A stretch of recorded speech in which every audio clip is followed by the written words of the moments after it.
السلام علیکم ورحمۃ اللہ وبرکاتہ۔ نحمده ونصلی علی رسولہ الکریم، اما بعد فاعوذ باللہ من الشیطان الرجیم، بسم اللہ الرحمن الرحیم، رب اشرح لی صدری ویسر لی امری واحلل عقدۃ من لسانی یفقہوا قولی۔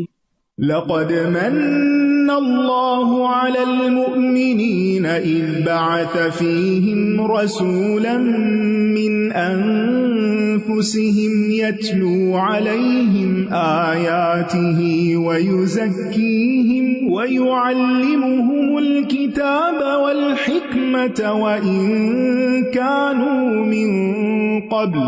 وإن كانوا من قبل لفی ضلال مبین۔ قرآن مجید کی تلاوت اور سماعت کے وقت اپنی نیت کی تجدید کر لیں کہ اللہ تعالی ہمیں یہ کام صرف اور صرف اپنی رضا کے لیے کرنے کی توفیق عطا فرمائے۔ اللہ تعالیٰ سے دعا کریں کہ اللہ سبحانہ و تعالیٰ ہمارے دین اور دنیا کو درست فرما دے، اللہ تعالیٰ ہماری آخرت کو درست فرما دے جس میں ہمیں واپس جانا ہے، ہماری زندگی کو ہر بھلائی میں ہمارے لیے زیادتی کا ذریعہ بنا دے اور موت کو ہمارے لیے ہر شر سے راحت کا ذریعہ بنا دے۔ آج ہم شروع کریں گے سورۃ الاحزاب کی آیت نمبر 28 سے۔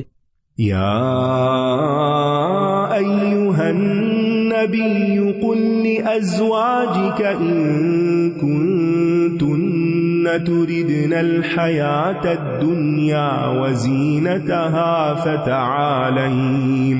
فتعالین امتعکن واسرحکن سراحا جمیلا وإن كنتن تردن الله ورسوله والدار الآخرة فإن الله أعد للمحسنات منكن أجرا عظيما۔ یا نساء النبی من یأت منکن بفاحشة مبینة یضاعف لها العذاب ضعفین وکان ذلك علی اللہ یسیرا۔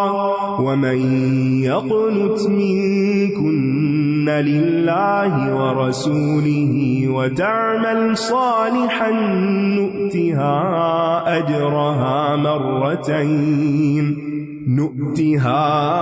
أجرها مرتين وأعتدنا لها رزقا كريما۔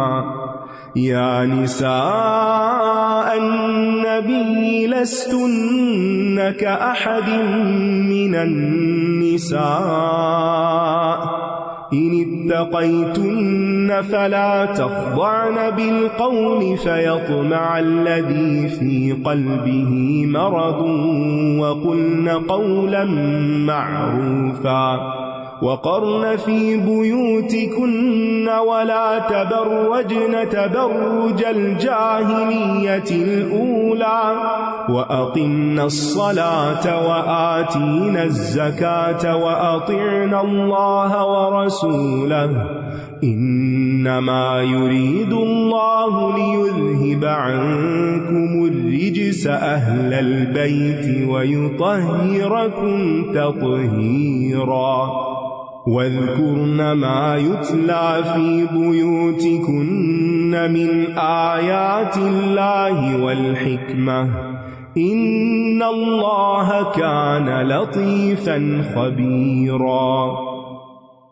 اے نبی اپنی بیویوں سے کہہ دیجئے اگر تم دنیا کی زندگی اور اس کی زینت چاہتی ہو تو آؤ میں تمہیں کچھ سامان دے دوں اور اچھے طریقے سے تمہیں رخصت کر دوں۔ اموال غنیمت سے جب مسلمانوں کے حالات کچھ بہتر ہوئے تو ازواج مطہرات نے بھی اپنے کچھ جائز اخراجات کے لیے زیادہ کا مطالبہ کیا، کیونکہ دوسرے سب مسلمان آسودہ حال ہو رہے تھے، لیکن آپ صلی اللہ علیہ وسلم پر یہ مطالبہ بہت گراں گزرا، لہذا انہوں نے اپنی بیویوں سے 1 ماہ کے لیے کنارہ کش رہنے کا ارادہ کر لیا۔ اس کے بعد یہ آیات نازل ہوئی۔ اللہ سبحانہ تعالیٰ نے نبی صلی اللہ علیہ وسلم کو حکم دیا کہ آپ اپنی ازواج سے کہیے کہ اگر تمہیں دنیا چاہیے تو پھر میں تمہیں دنیا کا سامان دے دیتا ہوں، لیکن پھر تم میرے ساتھ نہیں رہ سکتی. ازواج مطہرات نے حقیقی محبت کا ثبوت دیا اور دنیا کی زیب و زینت پر اللہ اور اس کے رسول کو ترجیح دی، اگرچہ وہ ایک سخت مشقت والی زندگی تھی. اس آیت سے یہ بھی پتہ چلتا ہے کہ بعض اوقات ازواج کے درمیان اختلاف کی بنیاد دنیا کی محبت یا دنیا سے وابستگی بھی بنتی ہے، اور بعض اوقات وہ مطالبہ عورت کی طرف سے ہوتا ہے کہ اسے شوہر کی موجودہ آمدنی پر یا موجودہ حیثیت پر قناعت نہیں ہوتی اور وہ چاہتی ہے کہ وہ اس کو زیادہ دے، اس کی ایکسپیکٹیشنز ہائی ہوتی ہیں، اور جب وہ پوری نہیں کر سکتا تو پھر طلاق کا مطالبہ. آج ہی ابھی آتے ہوئے جو لاسٹ میسج میں نے سنا ہے اس میں مجھ سے یہی سوال کیا گیا کہ ایک شوہر اپنی بیوی کو صحیح طور پر نفقہ نہیں دیتا، اس کے اخراجات پورے نہیں کرتا، تو کیا اس بنا پر وہ طلاق لے لے؟ تو مجھے اتنی حیرت ہوئی کہ یہی باتیں میں تھوڑی دیر پہلے پڑھ چکی تھی. تو اس سے پتہ چلتا ہے کہ میاں بیوی کے درمیان لڑائی جھگڑے اختلاف کی ایک بہت بنیادی وجہ یہ بھی ہوتی ہے کہ عورت صرف ضرورت کا نہیں بلکہ عیش و عشرت کے لیے بھی زیادہ مال چاہتی ہے، اور شوہر اگر فراہم نہیں کر سکتا تو پھر ایک دوسرے کے ساتھ نباہ نہیں ہوتا. لیکن ایسے معاملات میں انسان کو صبر سے کام لینا چاہیے، اللہ تعالیٰ سے اچھی امید رکھنی چاہیے اور بہت جلد گھر کو توڑنے کی طرف نہیں آنا چاہیے. اور اگر تم اللہ کو اور اس کے رسول کو اور آخرت کے گھر کو چاہتی ہو تو بے شک اللہ نے تم میں سے نیکی کرنے والیوں کے لیے بہت بڑا اجر تیار کر رکھا ہے. یعنی عورت کے پارٹ پر یہ سیکریفائس، اور اگر خاص طور پر ایسے شوہر کے ساتھ رہنا ہو جو دین پر ہو اور اس میں اس کا ایمان اور اس کی عزت و عصمت محفوظ ہو، تو دنیا کی زندگی اگر کچھ تنگ بھی ہو تو انسان کو صبر سے کام لینا چاہیے. ایسے میں دنیا کی اس تنگی کے بدلے میں اللہ تعالیٰ آخرت میں بہت بڑا اجر عطا کرے گا. اے نبی کی بیویوں، جو کوئی تم میں سے کھلی بے حیائی کو آئے گی اس کے لیے عذاب بڑھا کر دگنا کر دیا جائے گا، اور یہ اللہ پر بہت آسان ہے. اس آیت کا یہ مطلب نہیں کہ ازواج مطہرات سے کسی ایسے کام کا اندیشہ تھا، ان کو تو کہا ہی ازواج مطہرات گیا ہے، لیکن انہیں ان کی ذمہ داریوں کا احساس دلانا مقصود تھا کہ وہ عام عورتوں کی طرح نہیں ہیں. ان کا مقام جتنا بڑا ہے اس اعتبار سے ان کا اخلاق بھی ایسا ہی بلند ہونا چاہیے. جیسے شرک کی مذمت کے لیے نبی صلی اللہ علیہ وسلم کو مخاطب کر کے عام انسانوں کو احساس دلایا گیا، اسی طرح یہاں پر ازواج مطہرات کو مخاطب کر کے صرف ان کو نہیں بلکہ امت کی تمام عورتوں کو یہ سبق دیا جا رہا ہے. اور یہاں پر فاحشہ کا مطلب بد اخلاقی اور نامناسب رویہ لیا جا سکتا ہے. عموماً فاحشہ کا لفظ جب ال کے ساتھ آتا ہے تو زنا کے معنی میں استعمال ہوتا ہے، لیکن فاحشہ جو نکرہ ہے یہ عام برائی کے لیے استعمال ہوتا ہے جیسے یہاں پر ہے. اور ویسے بھی آپ دیکھیں کہ وہ نبی کی بیویاں تھیں. نبی صلی اللہ علیہ وسلم کے ساتھ کسی بھی طرح کی بد اخلاقی اور نامناسب رویہ ایک کفر تک انسان کو پہنچا سکتا ہے. اور بلند مرتبہ لوگوں کی معمولی غلطیاں بھی، چھوٹی سی کوتاہی بھی بڑی شمار ہوتی ہے. اور اس کا اطلاق ازواج مطہرات پر تو ہے ہی، لیکن تمام اہل بیت پر یہ اصول لاگو ہوگا. کسی نے حسین رضی اللہ عنہ کے بیٹے علی زین العابدین سے کہا، تم اہل بیت تو بخشے بخشائے ہو. آج بھی لوگوں کا یہی نظریہ ہے نا کہ ہم تو سید ہیں، اہل بیت میں سے ہیں، لہٰذا ہم جو چاہیں کریں. تو وہ بہت غصے میں آ گئے، کہنے لگے کہ ہم پر تو وہ قانون زیادہ لاگو ہونا چاہیے جو اللہ تعالیٰ نے اپنے نبی کی بیویوں پر لاگو کیا، کہ ہمارے برائی کرنے والے کو دگنا عذاب ہو اور ہمارے نیکی کرنے والے کو دگنا ثواب ہو. تو جہاں حرمت زیادہ ہوگی، مقام بلند ہوگا، وہاں پر پھر اس حرمت کو توڑنا اتنا ہی سنگین بھی ہوگا. جیسے آزاد شخص کی غلام کے مقابلے میں سزا دگنی ہوتی ہے، جیسے شادی شدہ کی کنوارے کے مقابلے میں سزا زیادہ ہے، رجم ہے. جیسے مسجد میں شراب پینا عام جگہ پینے سے زیادہ شدت کے ساتھ حرام ہے. جیسے ہمسائے کی بیوی سے زنا کسی اور عورت سے زنا کی نسبت زیادہ بڑا گناہ ہے. جیسے محرمات سے زنا کرنا، یعنی جو محرم عورتیں ہیں ان میں سے کسی کے ساتھ برا فعل کرنا کسی غیر عورت سے کرنے کی نسبت زیادہ بڑا گناہ ہے.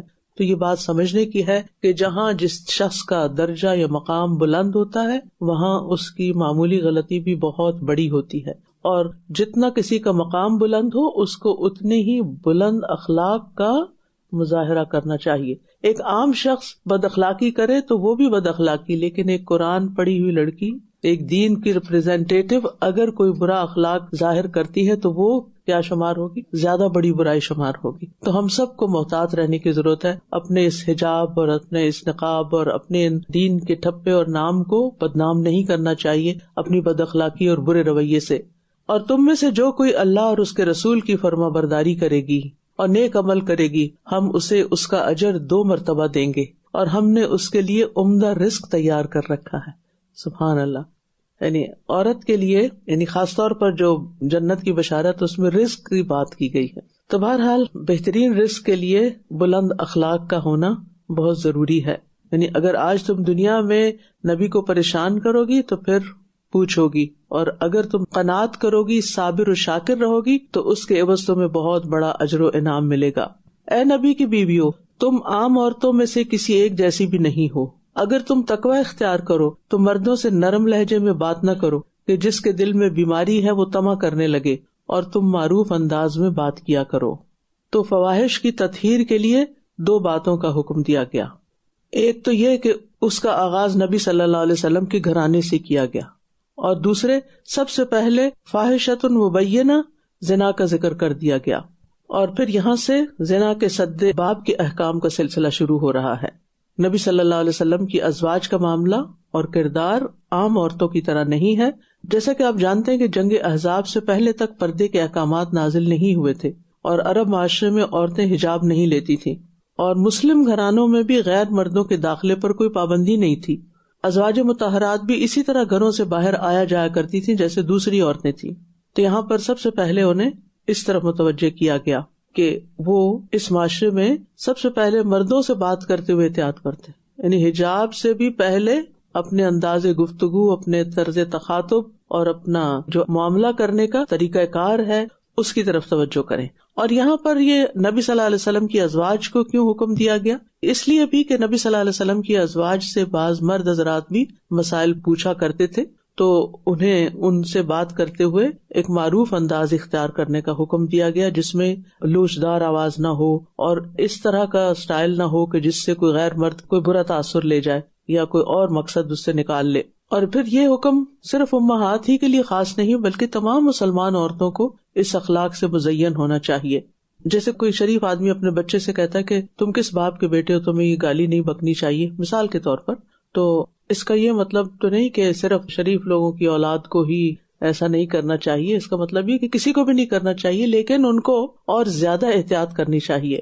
اس کا مطلب نہیں کہ کوئی عورت کسی مرد سے بات نہیں کر سکتی، ضرورت پیش آنے پر مردوں سے گفتگو کی جا سکتی ہے، ضرورت کے تحت اس میں کوئی مذائقہ نہیں، لیکن گفتگو کا انداز درست ہونا چاہیے کہ اس سے کوئی کسی اور طرح کی توقع نہ رکھ بیٹھے، اس کے دل میں کوئی اور خیالات پیدا نہ ہو جائیں، اور سے مراد یہ ہے کہ ایسی توقعات کہ جو نامناسب ہوں، یعنی اس کی باتوں میں کوئی لگاوٹ نہ ہو، لہجے میں کوئی لوچ نہ ہو، ایسی باتیں نہ ہوں جو مرد کے جذبات میں کوئی انگیخت پیدا کرے۔ اور قول معروف سے کیا مراد ہوتی ہے؟ قول معروف سے مراد اچھی بات ہے جو درست ہو، معقول ہو، جسے انسانی ضمیر صحیح سمجھتا ہو، نیکی کی یا حق بات پر مشتمل ہو، اور جس میں نزاکت نہ ہو، گفتگو کا اسلوب اور لہجہ شائستہ ہو، باوقار ہو۔ اور پھر بعض لوگ یہ کہتے ہیں کہ یہ تو اس زمانے میں چونکہ وہاں منافقین تھے تو اس لیے یہ حکم آیا، اور خاص ازواج مطہرات ہی کے لیے۔ سوال یہ پیدا ہوتا ہے کہ کیا ہمارے معاشرے سے منافقین ختم ہو گئے ہیں، یا برائیاں ساری ختم ہو گئی ہیں، یا یہ ہے کہ یہ توقعات صرف ازواج مطہرات سے کسی کو ہو سکتی ہیں یا کسی عام مسلمان عورت سے بھی ہو سکتی ہیں؟ ازواج مطہرات عام مسلمان عورتوں کے لیے ایک نمونہ ہے، جیسے نبی صلی اللہ علیہ وسلم مردوں کے لیے اسوہ حسنہ ہے خاص معاملات میں، ویسے تو پوری امت کے لیے ہیں، لیکن کچھ معاملات جو مردوں والے ہیں وہ نبی صلی اللہ علیہ وسلم سے سیکھے جائیں گے، اور جو عورتوں سے متعلق خاص معاملات ہیں وہ ازواج مطہرات کو سامنے رکھ کے کیے جائیں گے۔ اور پھر اسی طرح یہ ہے کہ جو انسان اپنے دین کی حفاظت کرنا چاہتا ہے اسے چاہیے کہ وہ مردوں اور عورتوں کے جو باہمی معاملات ہیں ان کو کم سے کم رکھے، صرف ضرورت کے تحت رکھے۔ اور پھر یہ ہے کہ ان معاملات میں درستگی ہو نہیں سکتی جب تک اللہ کا ڈر نہ ہو، تقویٰ نہ ہو۔ اور یہاں یہ جو کہا گیا کہ تم عام عورتوں میں سے کسی ایک کی طرح بھی نہیں ہو، تو اس کی وجہ یہ ہے کہ ازواج مطہرات کے اندر تقویٰ تمام امت کی عورتوں سے زیادہ تھا۔ اور پھر یہ ہے کہ تقویٰ ہی انسان کو اللہ سبحانہ تعالیٰ کے نزدیک معزز بناتا ہے، تو جس کے اندر جتنا تقویٰ ہوگا وہ اتنا ہی زیادہ اللہ کے قریب ہوگا۔ اور اپنے گھروں میں ٹک کر رہو، یعنی عورت کا اصل مقام اس کا گھر ہے، اور پہلی جاہلیت کا سا اظہار زینت نہ کرو، یعنی دور جاہلیت میں جس طرح وہ اپنے آپ کو نمایاں کرتی تھی زیب و زینت کے ساتھ، ویسے نہیں کرو، اور نماز قائم کرو اور زکوٰۃ ادا کرو۔ یہاں پر آپ دیکھ رہے ہیں کہ نماز اور زکوٰۃ سے پہلے کچھ اور باتوں کا حکم دیا جا رہا ہے. اور اللہ اور اس کے رسول کی اطاعت کرو، یعنی سارے معاملات میں. اے اہل بیت، اللہ تو یہی چاہتا ہے کہ تم سے گندگی کو دور کر دے اور تمہیں خوب پاک کر دے. یعنی تمہیں کو یہ خطاب کیوں کیا جا رہا ہے؟ تاکہ تمہیں اچھی طرح پاک کر دے، ظاہری طور پر بھی اور باطنی طور پر بھی. اور پھر یہاں جو جاہلیت کا تبرج تھا وہ کیا تھا؟ جاہلیت میں عورتیں حجاب کے بغیر نکلتی تھی، ناز و انداز سے چلتی تھی اور زیورات کی نمائش کرتی تھی، میک اپ کی نمائش کرتی تھی. بعض اوقات اس طرح نکلتی کہ سینہ کھلا ہوتا تھا اور اس کے اوپر کچھ بھی نہیں ہوتا تھا، اور اسی طرح گردن اور بال اور باقی چیزیں بھی. تو امہات المومنین کو اور مومن عورتوں کو بھی حکم دیا گیا کہ وہ ان چیزوں کو ظاہر نہ کریں. اور نبی کے گھرانے کو پاک کرنے کی ذمہ داری اللہ تعالیٰ نے خود لی. اس لیے کوئی بھی کبھی بھی نبی صلی اللہ علیہ وسلم کے گھرانے جس میں ازواج مطہرات انکلوڈیڈ ہیں ان کے بارے میں کبھی کوئی کسی زوجہ محترمہ کے بارے میں بھی برا خیال نہ رکھے. کیونکہ بعض لوگوں کے ہاں حضرت عائشہ کے بارے میں بہت ہی عجیب و غریب خیالات پائے جاتے ہیں اور بہت سے تان ہیں. تو اس سے بچنا چاہیے اور اللہ سے ڈرنا چاہیے کہ جن خواتین کو اللہ عزت دے رہا ہے اگر ہم میں سے کوئی ان کی عزت نہیں کرتا تو اپنا ہی نقصان کرتا ہے. اور اس آیت سے یہ بھی پتہ چلتا ہے کہ چونکہ خطاب ازواج مطہرات سے ہے لہٰذا اہل بیت میں ازواج مطہرات بھی شامل ہیں. اور اللہ کی آیات اور حکمت میں سے جو کچھ تمہارے گھروں میں پڑھا جاتا ہے اسے یاد رکھو، یعنی علم حاصل کرتی رہو، علم سیکھتی رہو، سکھاتی رہو. بے شک اللہ بہت باریک بین خوب باخبر ہے. قرآن و سنت کی تعلیم کا پہلا گھرانہ نبی صلی اللہ علیہ وسلم کا گھرانہ تھا. اور پھر یہ ہے کہ ہم سب کے لیے بھی قرآن و سنت کی تعلیم گھر سے شروع ہونی چاہیے، لیکن اس کے لیے ضروری ہے کہ پھر خواتین بھی علم حاصل کریں، کیونکہ یہاں خواتین کو حکم دیا جا رہا ہے. بہت سے لوگ کہتے ہیں کہ یہ خواتین کہاں چل پڑی ہیں سیکھنے سکھانے، یہ تو مردوں کی ذمہ داری ہے کہ بس وہی سکھائیں. ٹھیک ہے، مردوں میں علماء زیادہ ہوئے ہیں لیکن عورت کو علم حاصل کرنے سے روکا نہیں گیا اور کوئی حد بندی نہیں کی گئی کہ بس وہ یہاں تک سیکھے اور اس سے آگے نہ وہ سیکھ سکتی ہے نہ سکھا سکتی ہے. اور وذکرن کا جو لفظ ہے یاد رکھنے کے معنی میں بھی آتا ہے اور ذکر کرنے کے معنی میں بھی، یعنی سکھانے کے معنی میں بھی آتا ہے، یعنی دوسروں کو بھی تذکیر اور نصیحت کے لیے آتا ہے. اور ویسے بھی آپ دیکھیے کہ کوئی گھرانہ خواتین کے تعاون کے بغیر سدھر نہیں سکتا. تو اس لیے جہاں مردوں پر دین کی تعلیم لازم ہے وہاں عورتوں کے لیے بھی ضروری ہے. ان المسلمین والمسلمات والمؤمنین والمؤمنات والقانتین والقانتات والصادقین والصادقات والصابرین والصابرين والصابرات والخاشعين والخاشعات والمتصدقين والمتصدقات والصائمين والصائمات والحافظين فروجهم والحافظات والذاكرين الله كثيرا والذاكرات أعد الله لهم مغفرة وأجرا عظيما. وما كان لمؤمن ولا مؤمنة إذا قضى الله ورسوله أمرا أن يكون لهم الخيرة من أمرهم ومن يعص الله ورسوله فقد ضل ضلالا مبينا.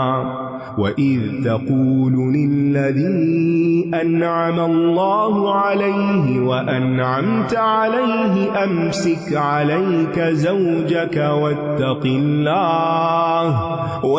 اللَّهَ وَتُخْفِي فِي نَفْسِكَ مَا اللَّهُ مُبْدِيهِ وَتَخْشَى النَّاسَ وَاللَّهُ أَحَقُّ أَن تَخْشَاهُ فَلَمَّا قَضَى زَيْدٌ منها وطرا زوجناكها لكي لا يكون على المؤمنين حرج في أزواج أدعيائهم إذا قضوا منهن وطرا وكان أمر الله مفعولا ما كان على النبي من حرج فيما فرض الله له سنة الله في الذين خلوا من قبل وكان أمر الله قدرا مقدورا الذين يبلغون رسالات الله ويخشونه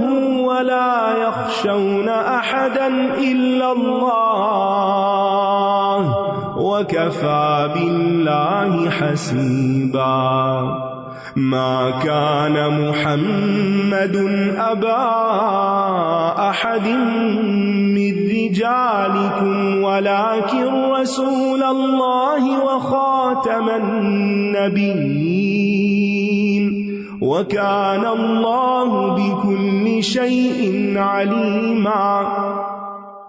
بے شک مسلمان مرد اور مسلمان عورتیں اور مومن مرد اور مومن عورتیں اور فرما بردار مرد اور فرما بردار عورتیں اور سچے مرد اور سچی عورتیں اور صبر کرنے والے مرد اور صبر کرنے والی عورتیں اور عاجزی کرنے والے مرد اور عاجزی کرنے والی عورتیں اور صدقہ دینے والے مرد اور صدقہ دینے والی عورتیں اور روزہ رکھنے والے مرد اور روزہ رکھنے والی عورتیں اور اپنی شرمگاہوں کی حفاظت کرنے والے مرد اور حفاظت کرنے والی عورتیں اور کثرت سے اللہ کا ذکر کرنے والے مرد اور ذکر کرنے والی عورتیں، اللہ نے ان کے لیے مغفرت اور بہت بڑا اجر تیار کر رکھا ہے.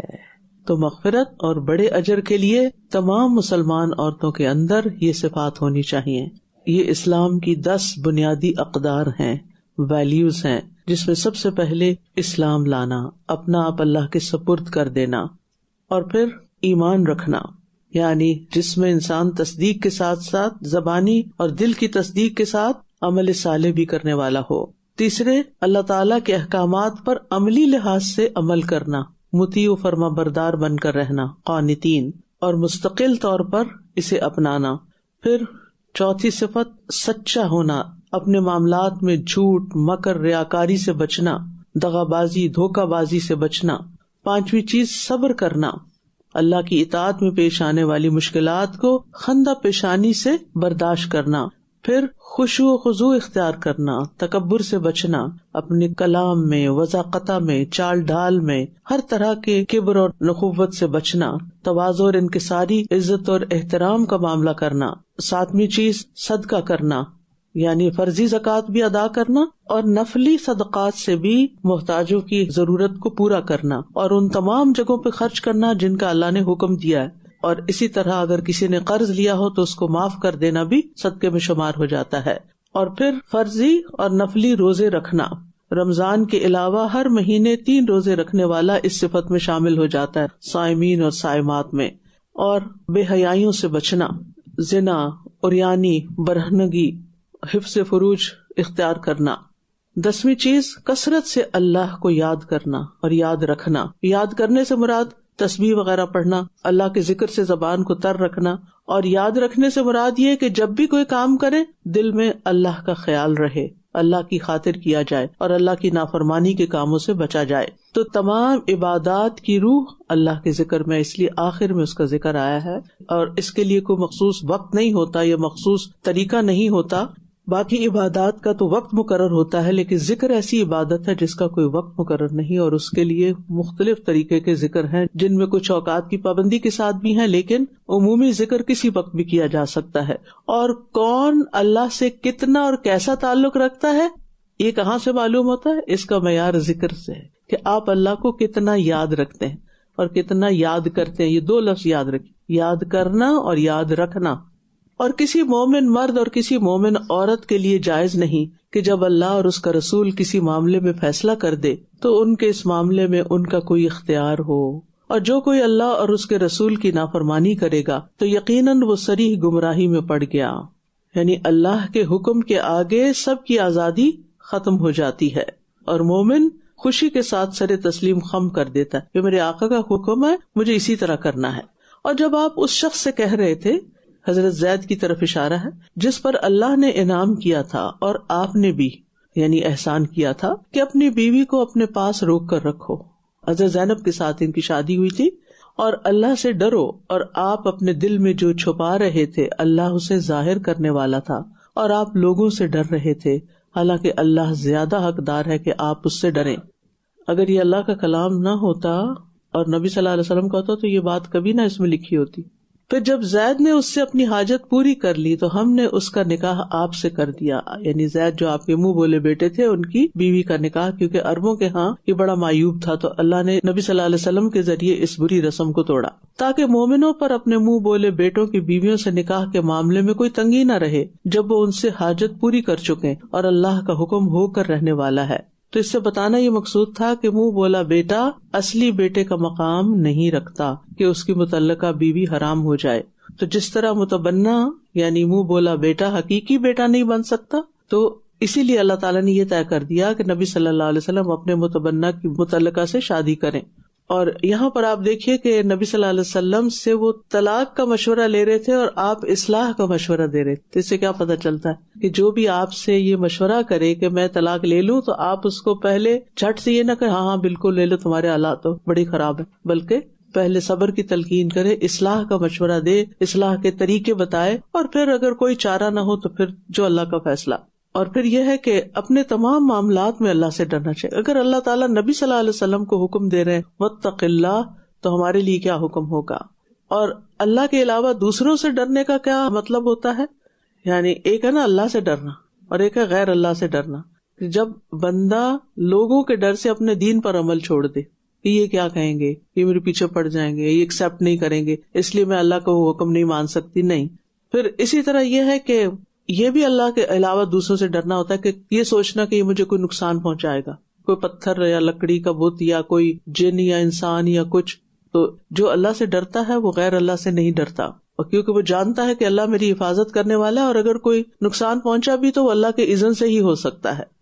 اور جو اللہ سے ڈرتا ہے وہ لوگوں کی باتوں کی بھی پرواہ نہیں کرتا. وہ پھر یہ سوچتا ہے کہ مجھے اپنے رب کو راضی کرنا، اگر وہ راضی ہے تو یہ تو چھوٹی چھوٹی باتیں ہیں، ہوا میں اڑ جائیں گی، ختم ہو جائیں گی. کسی بھی انسان کی آپ کے خلاف کی ہوئی بات کا اثر کتنے دن رہتا ہے؟ جتنے دن آپ رکھنا چاہیں، ورنہ اس کی کوئی حیثیت نہیں ہوتی اور لوگ کہہ کے بھول جاتے ہیں.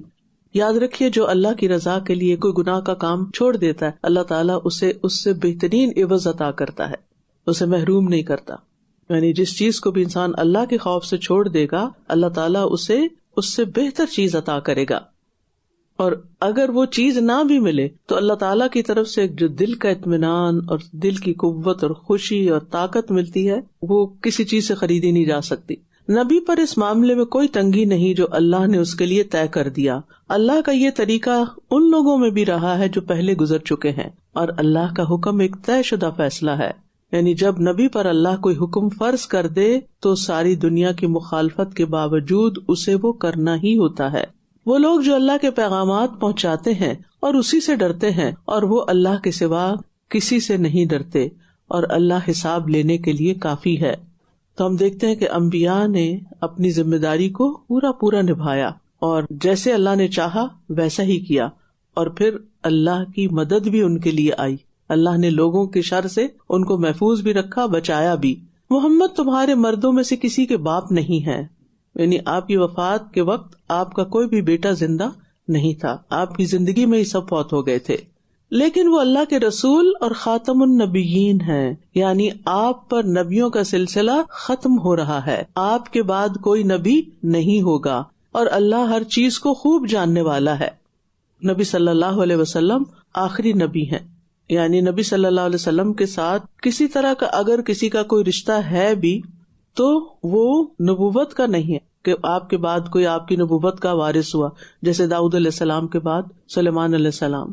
ہاں نبوت میں سے سوائے مبشرات کے کچھ باقی نہیں کہ وحی کا سلسلہ ختم ہو چکا ہے. ہاں خواب کے ذریعے کوئی بات کسی کو بتائی جا سکتی ہے، یعنی الہام ہو سکتا ہے، لیکن کسی کو اگر کوئی سچا خواب آ جائے تو اس کی بنا پر وہ نبی نہیں بن سکتا. یا ایھا الذین آمنوا اذکروا اللہ ذکرا کثیرا وسبحوہ بکرۃ وأصیلا هو الذي يصلي عليكم وملائكته ليخرجكم من الظلمات إلى النور وكان بالمؤمنين رحيما تحيتهم يوم يلقونه سلام وأعد لهم أجرا كريما يا أيها النبي إنا أرسلناك شاهدا ومبشرا ونذيرا وداعيا إلى الله بإذنه وسراجا منيرا وبشر المؤمنين بأن لهم من الله فضلا كبيرا ولا تطع الكافرين والمنافقين ودع أذاهم وتوكل على الله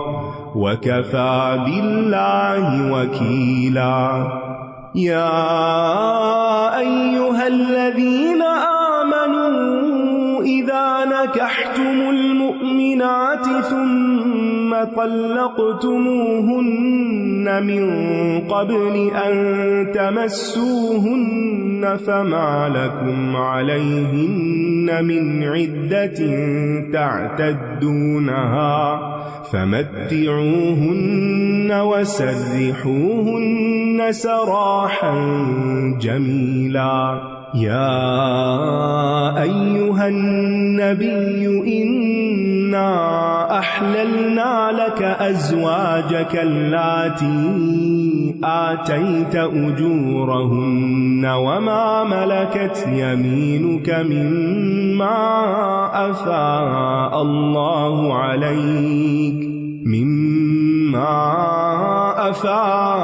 الله عليك وبنات عمك وبنات عماتك وبنات خالك وبنات خالاتك اللاتي هاجرن معك وبنات خالاتك اللاتي هاجرن معك وامرأة مؤمنة إن وهبت نفسها للنبي إن أراد النبي أن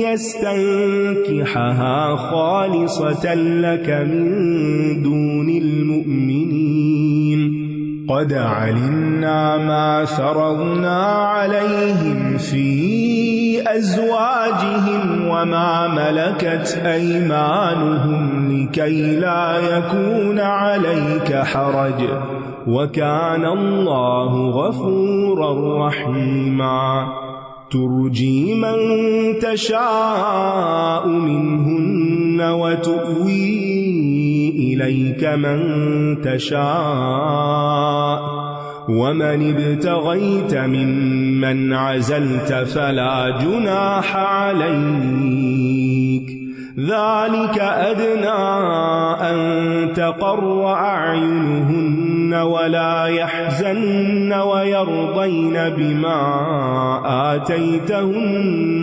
كلهن والله يعلم ما في قلوبكم وكان الله عليما حليما لا يحل لك النساء من بعد ولا أن تبدل بهن من أزواج ولو أعجبك حسنهن إلا ما ملكت يمينك وكان الله على كل شيء رقيبا اے لوگو جو ایمان لائے ہو، اللہ کو بہت کثرت سے یاد کرو، یعنی لوگوں کی باتوں میں الجھنے کی بجائے اللہ کے ذکر اور تسبیحات کی کثرت کرو. ہم اپنی زندگیوں پر ذرا غور کریں، اپنا محاسبہ خود کریں کہ ہماری باتیں زیادہ ہوتی ہیں یا ذکر زیادہ ہوتا ہے. لوگوں سے بحث مباحثہ، لوگوں سے فون پہ باتیں، چیٹنگ پہ بات، سوشل میڈیا پہ ادھر ادھر کے ان نون پیپل کے میسیجز پڑھ کے ان پہ اپنے کمنٹس دینا، یعنی جن سے ہمارا نہ کوئی تعلق نہ واسطہ، انہوں نے کوئی چیز اٹھائی کہیں سے وہاں پوسٹ کر دی، وہاں نیچے ہم کچھ لکھ رہے ہیں. کیا کر رہے ہیں ہم؟ کن باتوں میں اپنا وقت گزار رہے ہیں؟ کس چیز سے ہم اپنے دل کو بہلا رہے ہیں؟ کیوں؟ کیا ہماری زندگی اتنی بیکار ہے؟ بس ہماری یہی حیثیت ہے کہ ہم یہی شغل کرتے رہیں، یہ دیکھتے رہیں کہ لوگ کیا کر رہے ہیں اور پھر اس پر اپنا تبصرہ کرتے رہیں؟ کیا ضرورت ہے اس کی؟ اور شیطان نے اس میں اچھے بھلے عقل مند لوگوں کو الجھایا ہوا ہے، ایسا جال پھینکا ہوا ہے کہ جس سے بچ کے نکلنا مشکل ہو گیا ہے. تو خود اپنا محاسبہ کریں کہ کتنا وقت اس میں لگتا ہے اور دن بھر کے اذکار کتنے ہوتے ہیں، کتنا وقت اللہ کی یاد میں گزرتا ہے. کیونکہ جب دل اللہ کے ذکر سے خالی ہوتے ہیں نا تو پھر انسان کا دل سخت ہونے لگتا ہے، اور جب دل سخت ہوتا ہے تو اعضاء اطاعت سے رک جاتے ہیں. نماز میں بھی دل نہیں لگتا، جیسے کوئی لکڑی خشک ہو جاتی ہے تو وہ ٹوٹ جاتی ہے، اس میں لچک نہیں رہتی. اور ویسے بھی جتنا زیادہ ذکر ہوگا اتنا ہی نفاق سے دوری ہوگی، منافقین کی صفات سے انسان دور ہوگا، کیونکہ وہ اللہ کا ذکر نہیں کرتے. لا یذکرون اللہ الا قلیلا، بہت تھوڑا کرتے ہیں. تو جو شخص پریشانیوں سے نجات چاہتا ہو، اللہ کی رضا چاہتا ہو، آگ سے نجات چاہتا ہو، اسے پھر اللہ کے ذکر کی کثرت کر دینی چاہیے. اور کثیر کی کوئی حد نہیں مقرر کی کہ بس یہاں آ کے رک جاؤ، جتنا کر سکو اتنا ہی فائدہ مند ہے. اور بے حساب کیا کریں، صرف گن گن کے نہ کیا کریں. گننا صرف اس لیے ہو کہ کم از کم اتنا تو ہو، جیسے دن میں 70 یا 100 بار استغفار گن کے کر رہے ہیں، یعنی اتنا تو میں نے ٹارگٹ پورا کرنا ہے، پھر اس سے اگر زیادہ ہو گیا تو اللہ کا فضل ہے. اور اللہ کے ذکر سے ہی دلوں کو اطمینان ملتا ہے. الا بذکر اللہ تطمئن القلوب. اور جب دل مطمئن ہوتے ہیں تو انسان کی بصیرت بھی واضح ہوتی ہے اور انسان کو اپنے مقاصد بھی واضح نظر آتے ہیں. اور ویسے بھی انسان اللہ کو جیسے یاد کرتا ہے اللہ تعالیٰ بھی اس کو ویسے ہی یاد کرتے ہیں. اور مومن روحوں کی یہ غذا ہے، وہی ہے جو تم پر رحمت بھیجتا ہے اور اس کے فرشتے دعائے رحمت کرتے ہیں تاکہ وہ تمہیں اندھیروں سے روشنی کی طرف نکال لائے، اور وہ مومنوں پر بہت رحم کرنے والا ہے. صلاۃ کی نسبت اللہ کی طرف ہو تو مطلب ہوتا ہے اللہ تعالیٰ اپنی مہربانی اور فضل اور رحمت نازل فرماتا ہے. فرشتوں کی طرف ہو تو دعائے رحمت مراد ہوتی ہے. اور پھر اللہ کو بکثرت یاد کرنے میں اللہ تم پر اپنی رحمت نازل کرتا ہے، اور رحمتوں کا نزول فرشتوں کے ذریعے سے بھی ہوتا ہے. اور اللہ کی رحمت کا نتیجہ ہوتا ہے کہ انسان کفر سے، شرک سے، بدعت سے، جہالت سے اور ان سب غموں کے اندھیروں سے نکل آتا ہے، روشنی کی طرف جانا آسان ہو جاتا ہے. اللہ تعالیٰ اپنے بندوں پر بڑا ہی مہربان ہے، اسی لیے اس نے ہمیں اس کا حکم دیا. ان کی دعا جس دن وہ اس سے ملیں گے، یعنی مومنوں کی دعا جس دن وہ اس سے ملیں گے سلام ہوگی، اور اس نے ان کے لیے عمدہ اجر تیار کر رکھا ہے. یعنی جنتیوں کے لیے اللہ کی طرف سے سلام ہوگا اور ان کے لیے ایسی نعمتیں ہوں گی جن کا انہوں نے تصور بھی نہ کیا ہوگا. ہم میں سے ہر انسان اپنی زندگی کو کامیاب اور خوشگوار بنانا چاہتا ہے، اور پھر ایسی کامیابی کہ جس کو کبھی زوال نہ ہو. وہ دنیا میں نہیں ایگزسٹ کرتی. دنیا میں ہر اوپر جانے والا نیچے آتا ہے. یہ ایک اصول ہے کہ آپ دیکھیں کوئی بھی چیز اوپر پھینکے تو کیا ہوگی؟ نیچے. ہر بلندی کو زوال ہے یہاں، لیکن جنت میں درجات کی بلندی ہے اعمال کے ساتھ، اور نیچے نہیں کوئی لایا جائے گا. اے نبی، بے شک ہم نے آپ کو گواہی دینے والا اور خوشخبری دینے والا اور خبردار کرنے والا بنا کر بھیجا ہے. شاہد کا مطلب مشاہدہ کرنا نہیں یہاں کہ آپ سب کے ہمارے اعمال دیکھ رہے ہیں. بعض لوگوں نے یہ غلط مطلب یہاں سے نکالا ہے، گواہ کے معنوں میں ہے.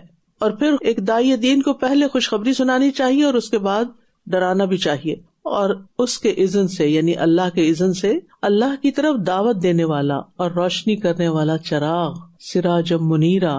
نبی صلی اللہ علیہ وسلم کے لیے سورج اور چاند دونوں کی صفات کو جمع کیا گیا ہے. یعنی ایک جگہ قمر منیرا، منیرا قمر کی صفت ہے قرآن میں، اور وہاج جو ہے سورج کی صفت ہے، تو دونوں ہی آپ کے لیے آئے. اور نبی صلی اللہ علیہ وسلم سے ایسے ہی ہدایت اور روشنی حاصل ہوتی ہے جیسے سورج اور چاند سے ہوتی ہے. آپ کے طلوع ہونے کے بعد کسی اور کی روشنی کی ضرورت نہیں رہتی. نبی صلی اللہ علیہ وسلم کی آمد سے پہلے دنیا اندھیروں میں ڈوبی ہوئی تھی. جیسے رات کے اندھیرے کو ختم کرتا ہے سورج کا چراغ، اسی طرح آپ ہر طرح کے اندھیروں کو دور کرنے والے ہیں، خیر اور شر کے راستوں کو واضح کرنے والے ہیں. اور اپنے رب کی پہچان کے لیے بھی ہمیں نبی صلی اللہ علیہ وسلم کی لائی ہوئی تعلیم ہی کی ضرورت پڑتی ہے. اور آپ مومنوں کو خوشخبری دے دیجئے کہ یقیناً ان کے لیے اللہ کی طرف سے بہت بڑا فضل ہے. یہ ایمان والوں کے لیے کتنی بڑی خوشخبری کہ ایمان کی وجہ سے ان کے لیے اللہ کا بڑا فضل ہے. اور آپ دیکھیے کہ جس طرح نبی صلی اللہ علیہ وسلم پر اللہ کا فضل ہے کہ آپ ایک چنے ہوئے پیغمبر ہیں، اسی طرح آپ کی امت پر بھی اللہ کا فضل ہے اور وہ تمام امتوں میں سے افضل ہے. اور پھر یہ ہے کہ یہاں پر آپ دیکھیے کہ آپ کو کہا گیا کہ خوشخبری دیجیے. قرآن مجید میں کئی دفعہ یہ لفظ آتا ہے، بشر المومنین، بشر المحسنین، بشر المخبتین، بشر الصابرین. تو ہمیں بھی زیادہ تر خوشخبریاں پھیلانے والا ہونا چاہیے، لیکن عموماً ہمارے پاس خبر کے نام سے کوئی بری بات ہی ہوتی ہے جو ہم نے کسی کو سنانی ہوتی ہے. اور یہ ہے کہ یہ سب سے زیادہ امید دلانے والی آیات میں سے ہے، وَبَشِّرِ الْمُؤْمِنِينَ بِأَنَّ لَهُم مِّنَ اللَّهِ فَضْلًا كَبِيرًا. جب آپ اللہ کا بہت بڑا فضل چاہتے ہوں تو کیا کریں؟ ایمان مضبوط کریں، ایسے کام کریں جن سے ایمان مضبوط ہو. یہ کہیں لکھ کر لگا لے تاکہ کبھی مایوسی آنے لگے یا غم آنے لگے تو آپ کا دل کھل اٹھے اس کو پڑھ کر. اور آپ کافروں اور منافقوں کی بات نہ مانیے اور ان کی اذیت رسانی کو نظر انداز کر دیجیے، ستانے والی باتوں کو اگنور کر دیجیے، وہ اتنی امپورٹنٹ نہیں ہے، اہمیت کے لائق نہیں ہے. اور اللہ پر توکل کیجیے اور کافی ہے اللہ کارساز. یہ اگرچہ نبی صلی اللہ علیہ وسلم کو حکم دیا جا رہا ہے، لیکن ہم سب کو بھی اس سے سیکھنا چاہیے کہ لوگوں کی تان و تشنیع کرنے والی باتوں کی پرواہ نہ کیا کریں. ہم لوگوں کی باتوں کی جب ہم پرواہ کرتے ہیں نا تو اپنی ہی منزل کھو دیتے ہیں.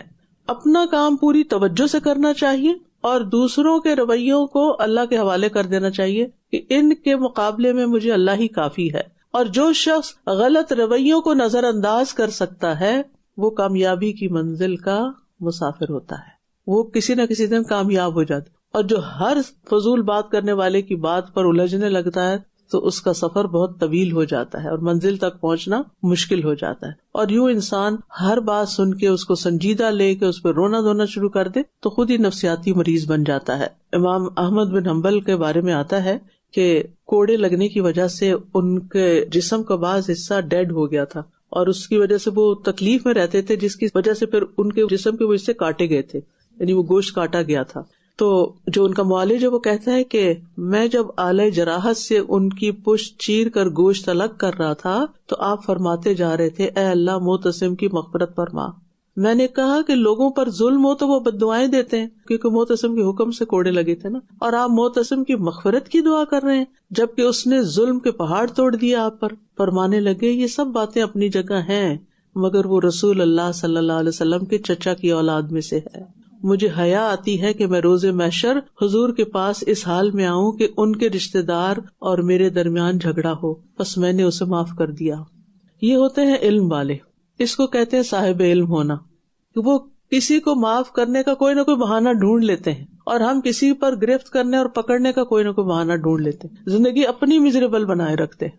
تو معاف کرنے والے ہی کامیاب ہوتے ہیں، ان کے دل سب سے زیادہ پرسکون ہوتے ہیں. اے لوگو جو ایمان لائے ہو، جب تم مومن عورتوں سے نکاح کرو پھر تم انہیں ہاتھ لگانے سے پہلے ہی طلاق دے دو تو تمہارے لیے ان پر کوئی عدت نہیں جسے تم شمار کرو، بس تم انہیں کچھ دے دلا دو اور بھلے طریقے سے رخصت کر دو.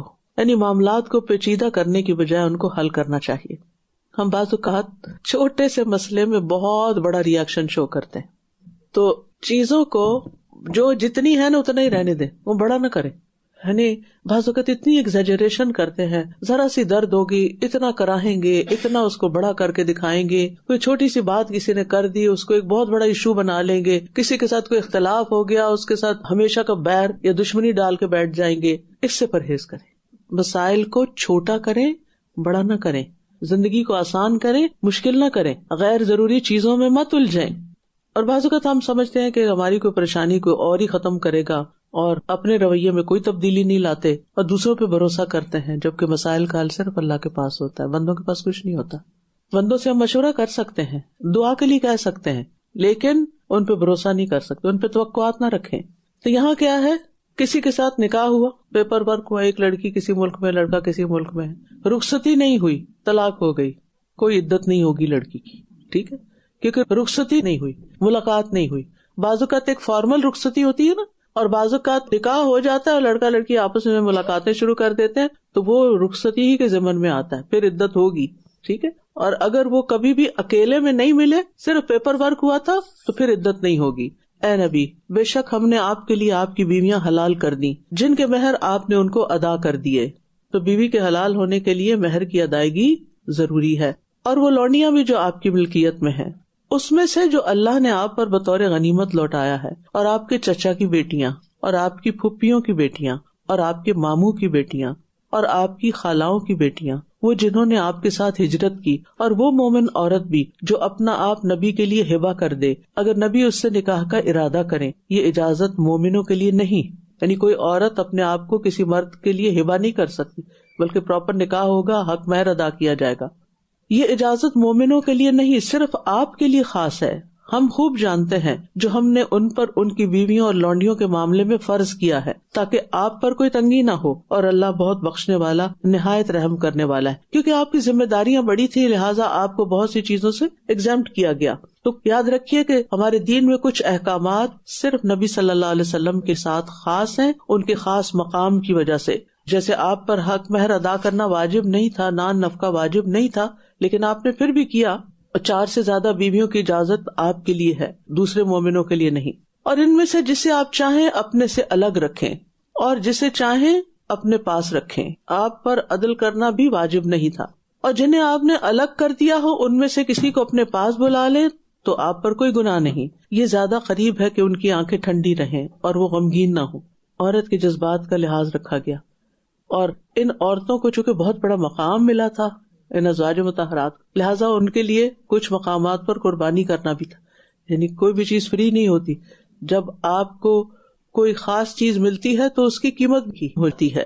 یعنی کوئی ایسا تو نہیں پڑھے لکھے بغیر کوئی ڈگری حاصل کر لے، یعنی آپ نے قیمت پے کی، یعنی صرف فیس نہیں پے کی بلکہ دن رات لگائے اس کے لیے. تو اسی طرح نبی صلی اللہ علیہ وسلم کی امت کے لیے دن رات قربانیاں تھیں، اور آپ کے نکاح کوئی کسی عیش و عشرت کے لیے نہیں تھے، بلکہ وہ بھی بہت بڑی ذمہ داریاں تھیں اور بعض مقاصد اور وجوہات تھیں جن کی وجہ سے آپ نے یہ نکاح کیے. تو پھر چونکہ وہ ایک مخصوص صورتحال تھی جس کی وجہ سے آپ پر سے یہ ساری پابندیاں اٹھا لی گئی. اور خواتین کو بھی انڈائریکٹلی سمجھا دیا گیا کہ یہ اللہ نے نبی کو اجازت دی ہے کہ وہ تمہیں چاہے تو پاس رکھیں چاہے تو نہ رکھیں، لیکن آپ کے ساتھ ان کا ایک تعلق ہو جانا، ایک رشتہ قائم ہو جانا، یہی بہت بڑی سعادت کی بات ہے. اور وہ سب کی سب اس پر راضی رہیں جو آپ ان کو دیں.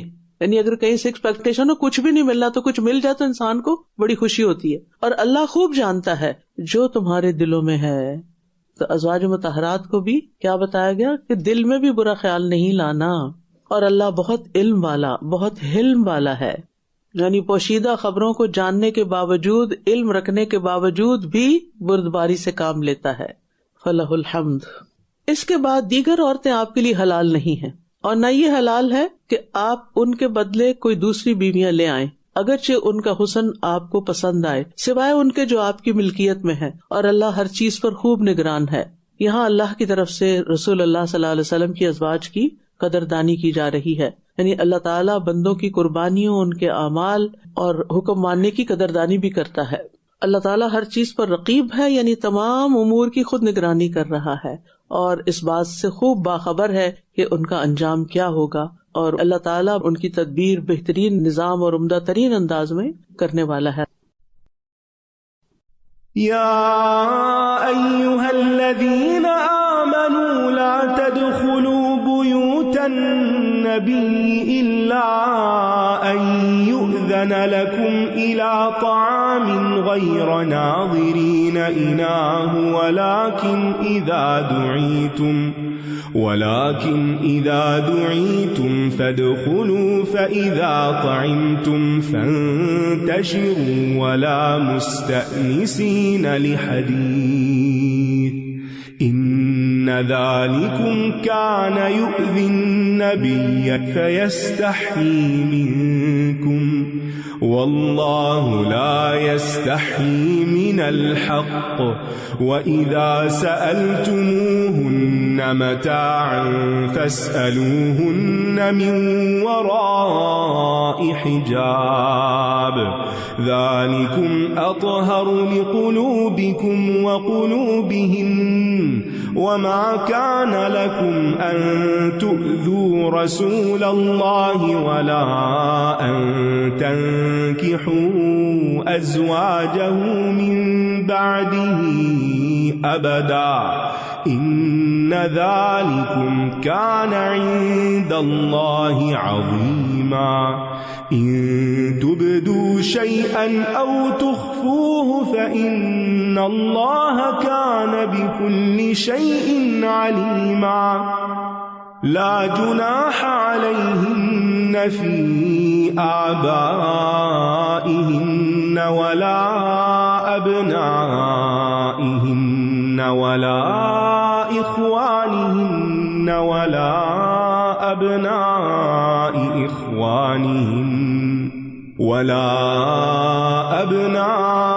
إخوانهن ولا أبناء أخواتهن ولا نسائهن ولا ما ملكت أيمانهن واتقين الله إن الله كان على كل شيء شهيدا إن الله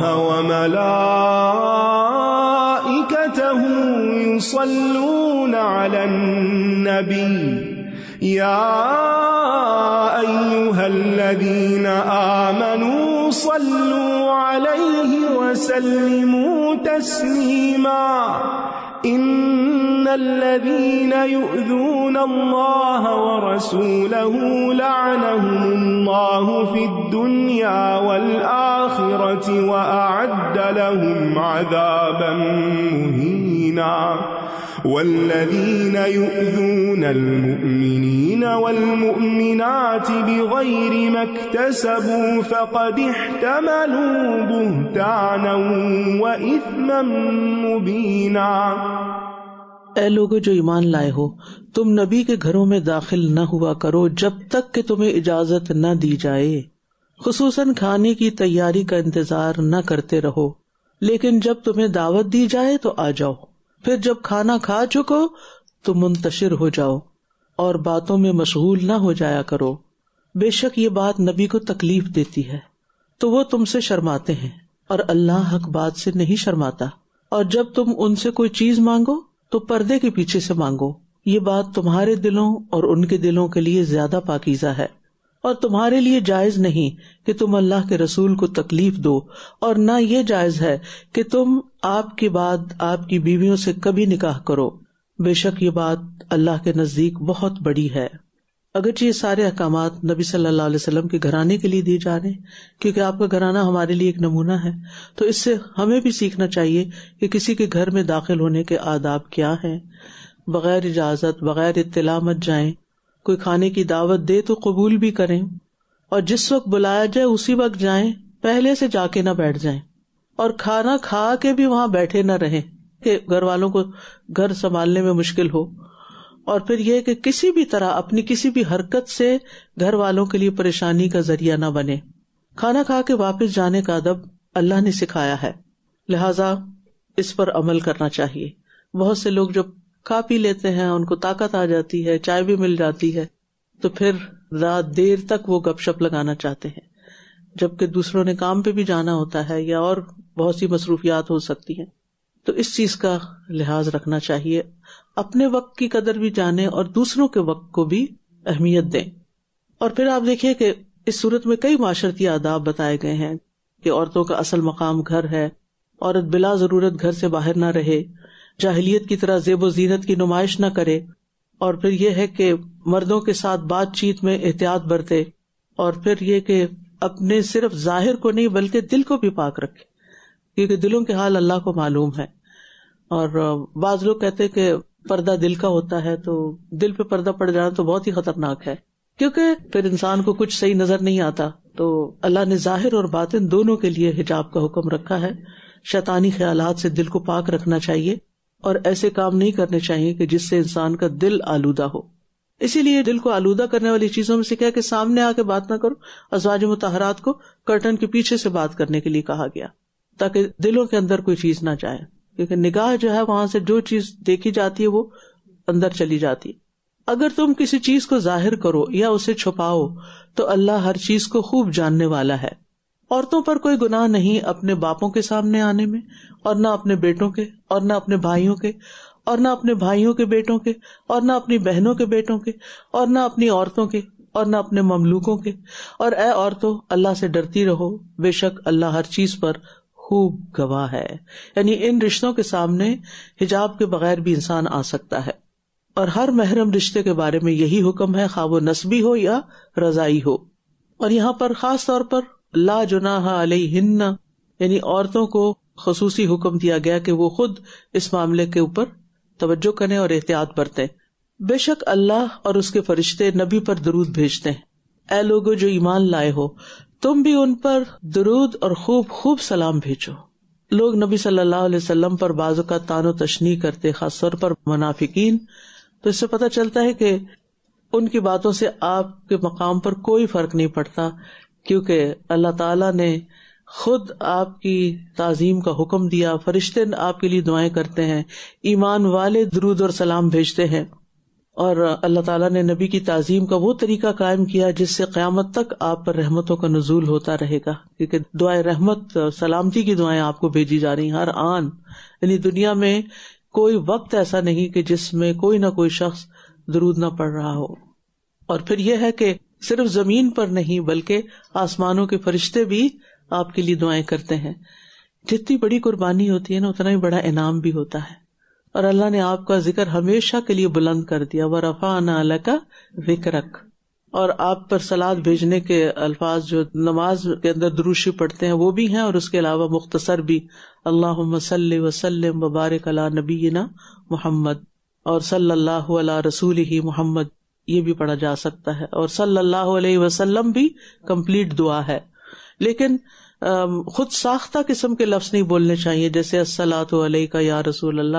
یہ نہ صحابہ نے پڑھا اور نہ ہی کسی حدیث میں آیا ہے کہ اس طرح درود پڑھو.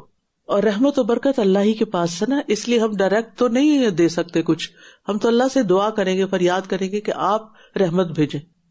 اور ہر اذان کے بعد درود پڑھنا چاہیے، ہر مجلس میں درود پڑھنا چاہیے، آپ کا نام سن کر درود پڑھنا چاہیے. ہلاکت ہے اس شخص کے لیے جو آپ کا نام سنے اور پھر آپ پر درود نہ بھیجے. اگر ایک مجلس میں کئی دفعہ آپ کا نام آ رہا ہو تو ایک دفعہ پڑھنا بھی کافی ہو جاتا ہے، لیکن جتنی دفعہ پڑھیں گے اتنا ہی اجر، کیونکہ ایک دفعہ درود پڑھنے سے 10 رحمتیں آتی ہیں اور گناہوں کی بخشش بھی ہوتی ہے. بے شک جو لوگ اللہ اور اس کے رسول کو تکلیف دیتے ہیں، اللہ نے دنیا اور آخرت میں ان پر لعنت کی ہے. جو لوگ اللہ اور اس کے رسول کو تکلیف دیتے ہیں، اللہ نے دنیا اور آخرت میں ان پر لعنت کی ہے، اور ان کے لیے رسوا کن عذاب تیار کر رکھا ہے. اللہ تعالیٰ کو کوئی چیز نقصان نہیں دیتی، یعنی اس کا یہ مطلب نہیں کہ کوئی اللہ تعالیٰ کو جا کے تکلیف پہنچائے گا کچھ کر کے. مطلب یہ ہے کہ جو اللہ کے پیاروں کو اذیت دیتے ہیں وہ دراصل اللہ کو اذیت دیتے ہیں. اللہ کے رسول کو اذیت دینے کا مطلب کیا ہے؟ اللہ کو اذیت دینا. یعنی اگر کوئی آپ کا محبوب ہو، پیارا ہو، اور کوئی اس کے پیچھے پڑ جائے تو آپ کو تکلیف ضرور ہوگی. اور جو لوگ مومن مردوں اور مومن عورتوں کو ایسے کام پر اذیت دیتے ہیں جو ان سے سرزد نہیں ہوا، جھوٹے الزام لگاتے ہیں. بڑی اہم آیت ہے یہ، گھریلو زندگی کے حساب سے بھی دیکھیں اور اجتماعی زندگی میں بھی.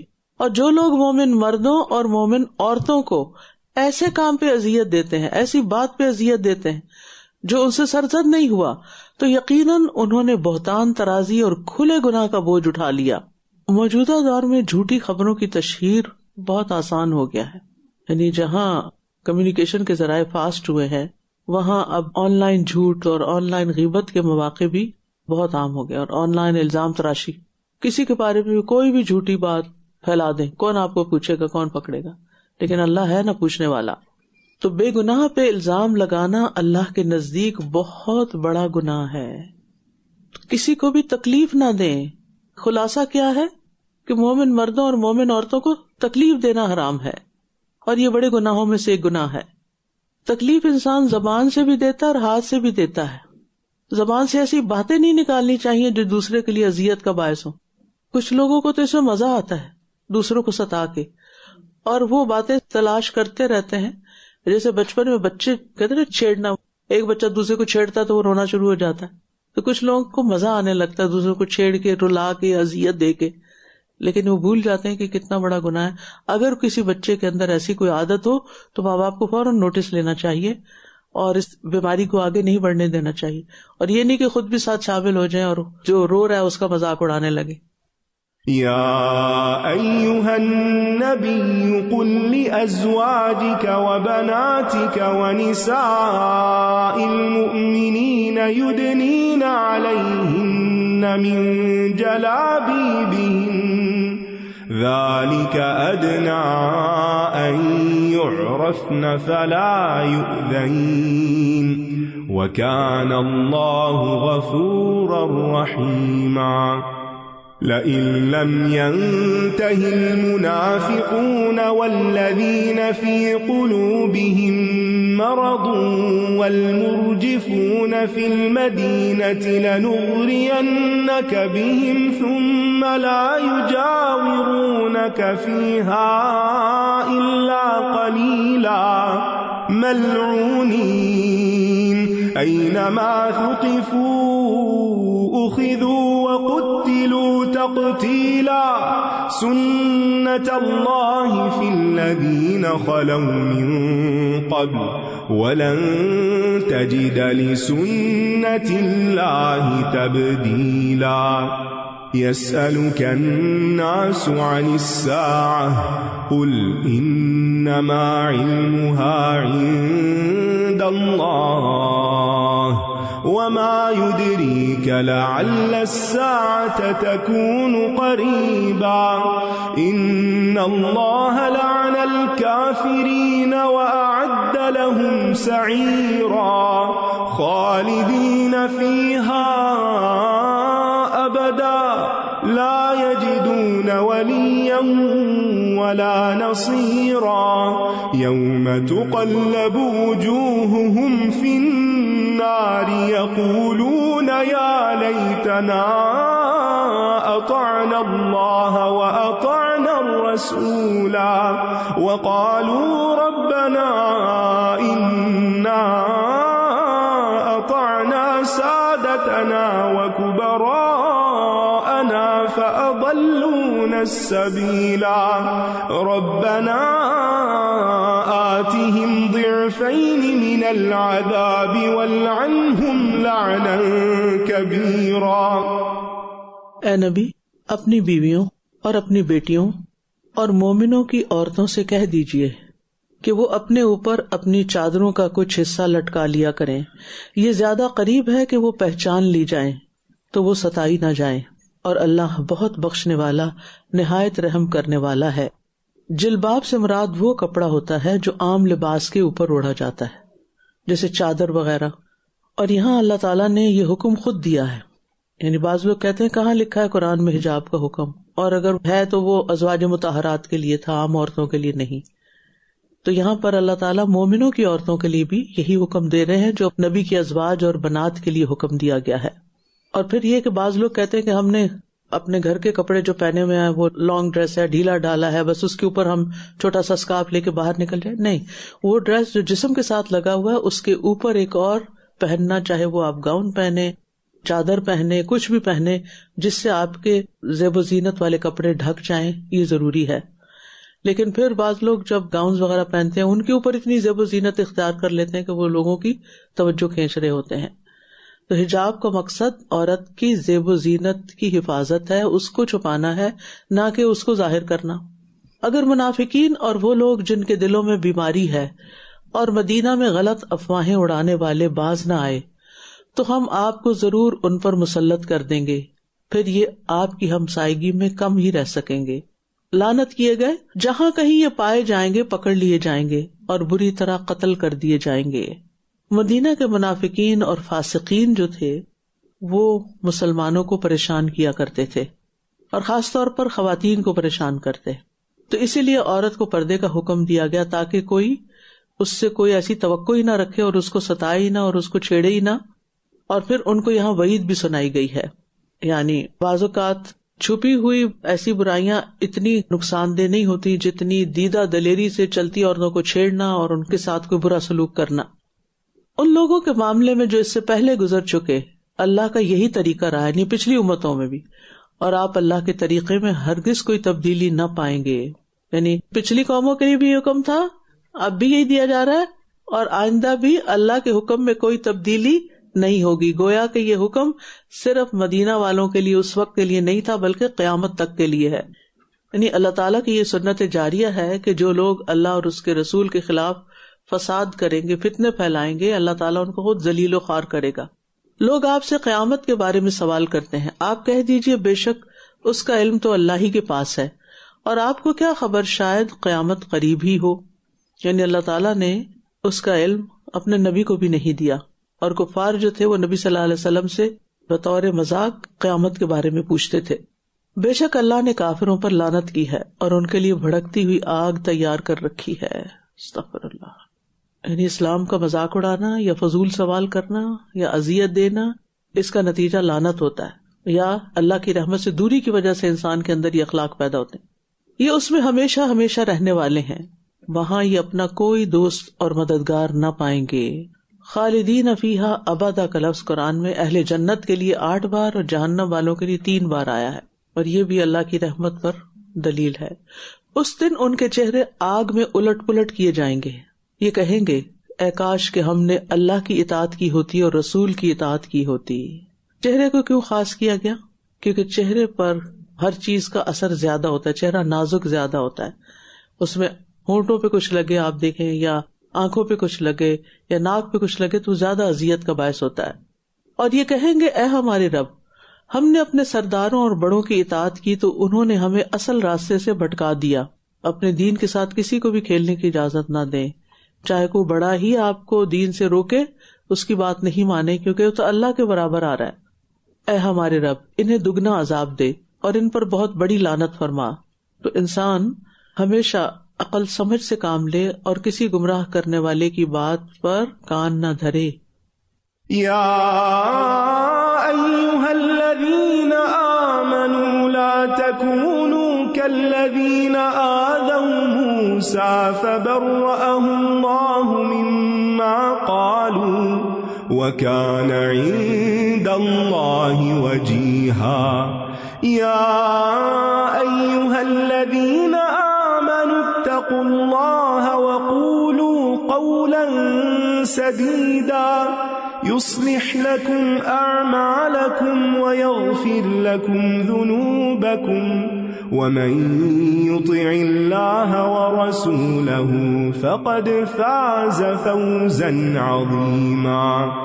إنا عرضنا الأمانة على السماوات والأرض والجبال فأبين أن يحملنها وأشفقن منها وحملها الإنسان إنه كان ظلوما جهولا.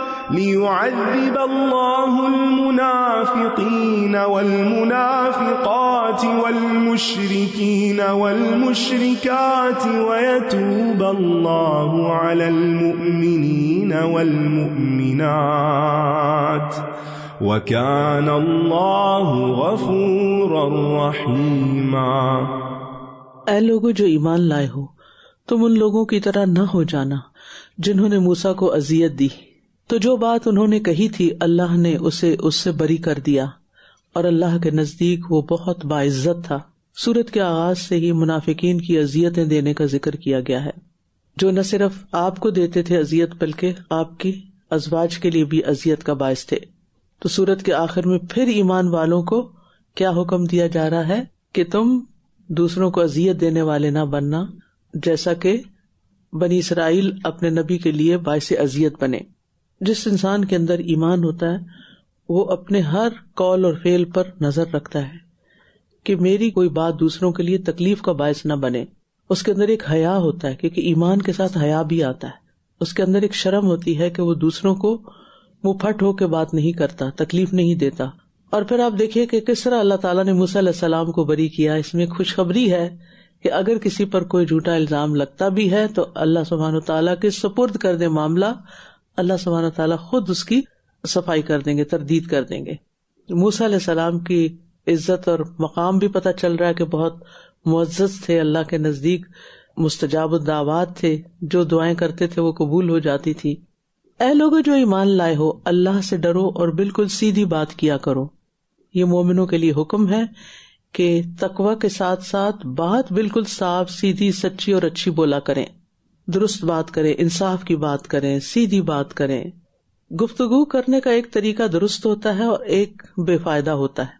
صحیح طریقہ کیا ہے کہ آپ کی بات سن کر سننے والے کو کوئی فائدہ ہو، یعنی آپ ایسی بات کریں جس سے دوسرے کو آسانی ملے، کوئی فائدہ ملے، کوئی ٹیک اوے ہو اس کے لیے، کوئی کام کی بات اس کو پتہ چلے، نہ کہ صرف لوگوں کو ڈسکس کرنا، ادھر اس کی غیبت، اس کی یہ بات وہ بات. یعنی ایسی بات کریں جو دوسرے کے لیے انٹلیکچوئل فوڈ بنے، یعنی اس کی روح کے لیے کوئی غذا کا باعث بنے. بہت لمبی باتیں، تقریریں اور آخر میں نتیجہ کچھ بھی نہیں، تو ایسا کلام نہیں ہونا چاہیے. امام غزالی کہتے ہیں میں نے کوئی چیز ایسی نہیں دیکھی جو عقل کو اتنا زائل کرنے والی، نقصان کو اتنا کھینچ لانے والی اور تقویٰ کو اتنا قتل کرنے والی ہو جتنا کہ بے لگام زبان. ساری مصیبتیں اس کی وجہ سے آتی. تو ہمیں اپنے دل کی ہدایت اور درستگی کے لیے دعا مانگنی چاہیے. روٹین یہ ہے کہ میں صبح صبح چاہے جتنی مرضی سردی، جو مرضی ٹیمپریچر ہو، اپنی ونڈو کھول کے پھر میں اچھی طرح جھانکتی ہوں باہر، فریش ایئر میں سانس لیتی ہوں اور کبھی کوئی دعا بھی مانگتی ہوں. ایسے میرے دل میں خیال آیا کہ اگر کسی کی بات سے تکلیف پہنچے اور دل میں ایک ابال آئے کہ مجھے اس کو کچھ کہنا چاہیے تو کیا کرنا چاہیے، تو فوراً یہ دعا اللہ نے میرے دل میں ڈالی کہ اللہم اہد قلبی. دل ہدایت یافتہ ہوگا تو سدد لسانی، کہ اگر مجھے کوئی بات کرنی بھی پڑے تو میں درست بات کروں. وصل السقیمۃ صدری، اور میرے سینے یا قلبی کا لفظ آتا ہے، میرے اندر جو اس کی وجہ سے کوئی میل کچیل ہوا ہے یا گڑبڑ ہوئی ہے، کوئی بے چینی یا اضطراب ہوا ہے، اس کو باہر نکال دے. اور ایسا لگا جیسے پتہ نہیں کتنا بڑا مجھے کوئی جواب ملا ہو، کسی چیز کا انکشاف ہوا. یہ دعا تو میں روز پڑھتی ہوں ویسے، لیکن یہ روزانہ کی ضرورت ہے، یہ ہماری غذا ہونی چاہیے. ہم غلط باتیں کیوں کر جاتے ہیں؟ کیونکہ ہمارا دل پریشان ہوتا ہے، ہمیں کسی نے کچھ دکھ دیا ہوتا ہے یا کوئی بات بودر کر رہی ہوتی ہے، پھر ہم ویسے ہی بولنا بھی شروع کر دیتے ہیں.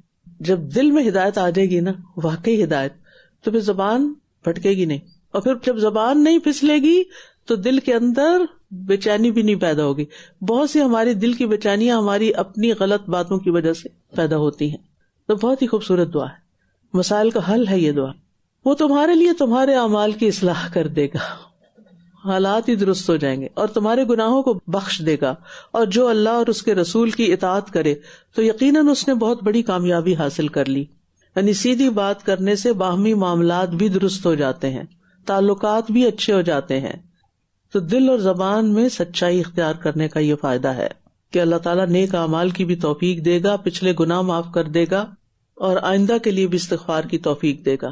تو جس نے یہ کام کیا اس نے ہر خیر پالی. وَمَن يُطِعِ اللَّهَ وَرَسُولَهُ فَقَدْ فَازَ فَوْزًا عَظِيمًا. تو ایک جزوی کامیابی ہوتی ہے جو دنیا کی ہوتی ہے، اور ایک کلی کامیابی ہوتی ہے جو مکمل اجر و ثواب پر مشتمل ہے، اور آخرت کی کامیابی ہے کہ اللہ راضی ہو جائے، جہنم سے نجات مل جائے، جنت میں داخلہ ہو جائے، اللہ کا دیدار ہو جائے. بے شک ہم نے اس امانت کو آسمانوں اور زمین اور پہاڑوں پر پیش کیا تو انہوں نے اسے اٹھانے سے انکار کر دیا، اور وہ اس سے ڈر گئے، اور انسان نے اسے اٹھا لیا، بے شک وہ بڑا ظالم، بڑا جاہل ہے. اس کی کیفیت کیا تھی، کیسے اللہ نے پیش کیا، کوئی نہیں جانتا، لیکن ہمارا یقین ہے کہ اللہ نے ان میں ایسی قوت پیدا کر دی جس کے ذریعے انہوں نے امانت کی اہمیت کو سمجھ لیا. امانت کیا تھی؟ ذاتی ارادے اور اختیار سے اپنے فرائض کو انجام دینا، یعنی اختیار لینا اور اپنے افعال اور اعمال کا ذمہ دار ہونا. تو انسانوں میں سے جو اس امانت سے واقف ہے وہ اشرف المخلوقات ہے اور جو اس کو ادا کر رہا ہے. لیکن عمومی طور پر انسان ظالم و جاہل ہے. یعنی ظالم کس اعتبار سے ہے کہ ذمہ داری قبول تو کر لی لیکن دنیا میں آ کے اس کو پورا نہیں کیا تو اپنے اوپر ظلم کیا. اور جاہل اس اعتبار سے کہ اس کی توجہ اس بات پہ رہی کہ اگر میں یہ لے لوں گا اختیار تو میرا مقام سب سے زیادہ ہو جائے گا. وہ تو مل گیا لیکن پھر اس کو اندازہ نہیں تھا کہ اس کی ذمہ داری کتنی بڑی ہے.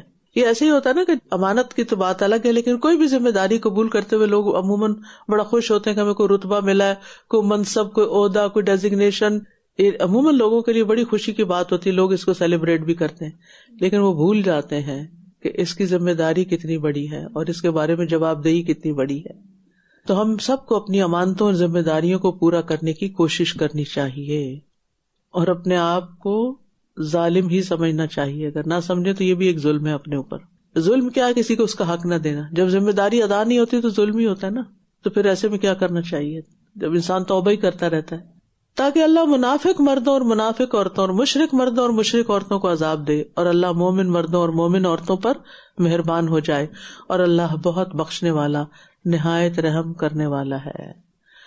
تو امانت کو پورا کرنے کے لحاظ سے لوگوں کی 3 قسمیں ہیں. ایک تو ہے منافقین کی، جنہوں نے ظاہراً تو کچھ پورا کیا لیکن باطن میں نہیں. پھر مشرکین، جنہوں نے ظاہر باطن دونوں طرح سے چھوڑ دیا، ترک کر دیا. اور پھر ہم مومنین جو ظاہراً اور باطناً اس کو پورا کر رہے ہیں. یعنی قوت اور اختیار کا بعض لوگ صحیح استعمال کرتے ہیں اور بعض لوگ غلط استعمال کرتے ہیں.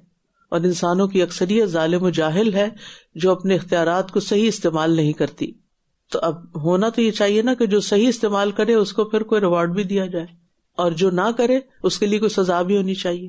استاذہ جی، مجھے اس میں آ رہا تھا کہ عورت کے پردے کے بارے میں ایک بات، اگر صرف ایک بات دیکھ لیجیے کہ اللہ کا حکم ہے قرآن میں، اور دوسری یہ کہ امانت کے بارے میں کہ ہر عہدے کے لیے انسان تگدو کرتا ہے، لیکن جیسے حضرت عمر رضی اللہ عنہ کی مثال ہے کہ انہوں نے ایک ایسی حکمرانی کی. ہر ذمہ داری امانت ہے. والدین ہونا بھی ایک ذمہ داری اور ایک امانت ہے. بچے ہمارے پاس امانت ہے، ہمارا مال ہمارے پاس امانت، ہماری صلاحیت ہے ہمارے پاس امانت، یہ ہمارے ہاتھ پاؤں ہمارے پاس امانت ہے. امانت کا دائرہ بہت وسیع ہے. سورت سبا مکی سورت ہے، 54 آیات ہے. ترتیب کے اعتبار سے 34 نمبر سورت ہے. نزول کے اعتبار سے 58 نمبر سورت ہے. اس سورت کا نام اس لیے سبا ہے کیونکہ اس میں اہل سبا کا قصہ بیان ہوا ہے. یہ واحد سورت ہے جس کا نام کسی مملکت کے نام پر رکھا گیا ہے، اور وہ ہے مملکت سبا. سبا کا واقعہ اتنی تفصیل کے ساتھ کسی اور سورت میں بیان نہیں ہوا. بسم اللہ الرحمن الرحیم. الحمد للہ الذی لہ ما فی السماوات وما فی الارض ولہ الحمد فی الآخرہ وہو الحکیم الخبیر. يعلم ما يلج في الأرض وما يخرج منها وما ينزل من السماء وما يعرج فيها وهو الرحيم الغفور. وقال الذين كفروا لا تأتينا الساعة قل بلى وربي لتأتينكم عالم الغيب لا يعزب عنه مثقال ذرة في السماوات ولا في الأرض ولا أصغر من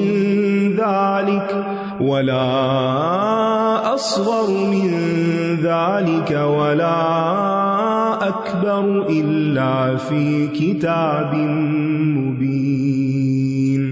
ليجزي الذين آمنوا وعملوا الصالحات أولئك لهم مغفرة ورزق كريم. والذين سعوا في آياتنا معاجزين أولئك لهم عذاب من رجز أليم.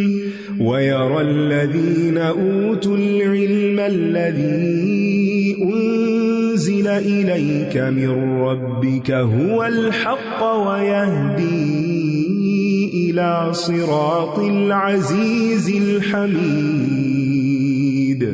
وقال الذين كفروا هل ندلكم على رجل ينبئكم إذا مزقتم كل ممزق إنكم لفي خلق جديد.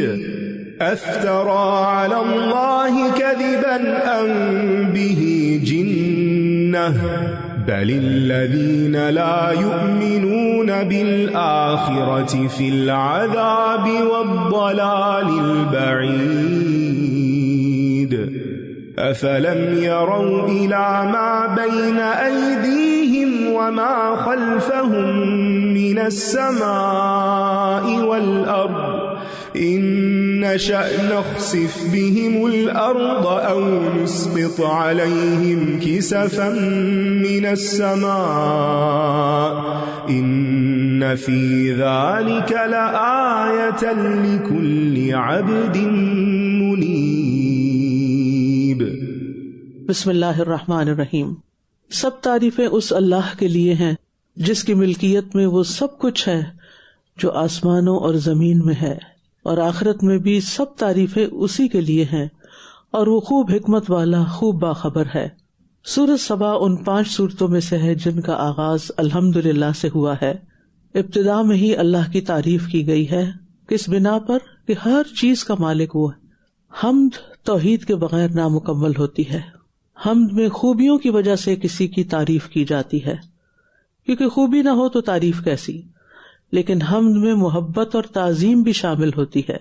حمد میں تعریف کے ساتھ شکر بھی شامل ہوتا ہے، اور کائنات کی کسی بھی چیز سے فائدہ اٹھانے پر ہمیں اللہ ہی کا شکر ادا کرنا چاہیے، کیونکہ وہ سب کچھ اللہ کا ہے، کوئی دوسرا اس کا شریک نہیں. لہذا حمد کا بھی کوئی اور مستحق نہیں. دنیا میں تو اہل ایمان اللہ کی تعریف کرتے ہی ہیں، قیامت کے دن بھی مومن اللہ کی تعریف کریں گے. دنیا میں اللہ کی حمد بیان کرنا عبادت ہے، جبکہ آخرت میں اہل ایمان کی روحانی غذا ہوگی. جیسی حمد و ثنا کا اظہار آخرت میں ہوگا ایسا دنیا میں ہو نہیں سکتا، کیونکہ وہاں تو منظر ہی بدل جائے گا. لیکن آخرت کی حمد و ثنا کے لیے دنیا میں حمد و ثنا کرنے والے بنے. وہ جانتا ہے جو کچھ زمین میں داخل ہوتا ہے اور جو کچھ اس سے نکلتا ہے، اور جو کچھ آسمان سے اترتا ہے اور جو کچھ اس میں چڑھتا ہے، اور وہ نہایت رحم کرنے والا، بہت بخشنے والا ہے. آسمان سے بارش اترتی ہے، اللہ کی رحمت اترتی ہے، وحی اترتی ہے، فرشتے اترتے ہیں، اور اسی طرح آسمان کی طرف دعائیں چڑھتی ہیں، فرشتے، انسانوں کے اعمال اور دیگر کئی چیزیں جو ہم جانتے بھی نہیں ہیں. تو اللہ سبحانہ وتعالیٰ بڑا ہی مہربان اور بخشنے والا ہے. اس کی صفت کو محسوس کر کے اس کو پکارا کریں. اور جن لوگوں نے کفر کیا کہتے ہیں ہم پر قیامت نہیں آئے گی. آپ کہہ دیجئے کیوں نہیں، میرے رب کی قسم جو غیب کا جاننے والا ہے، وہ یقیناً تم پر ضرور آئے گی. ایک ذرے برابر چیز بھی اس سے چھپی ہوئی نہیں، نہ آسمانوں میں اور نہ زمین میں، اور نہ اس سے چھوٹی اور نہ بڑی، مگر ایک واضح کتاب میں ہے. یعنی یہ تمام چیزیں بھی اللہ کی عظمت پر دلیل ہیں کہ اس کا علم ہر چیز پر محیط ہے. یعنی جاننے کا مقصد کیا ہے؟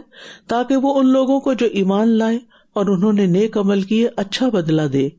یہی وہ لوگ ہیں جن کے لیے مغفرت اور عمدہ رزق ہے.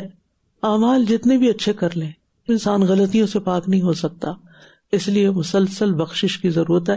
اور جس کو اللہ بخش دے پھر اس کے کیا کہنے. اور وہ لوگ جنہوں نے ہماری آیات کو نیچا دکھانے کی کوشش کی، یہی وہ لوگ ہیں جن کے لیے بدترین قسم کا دردناک عذاب ہے.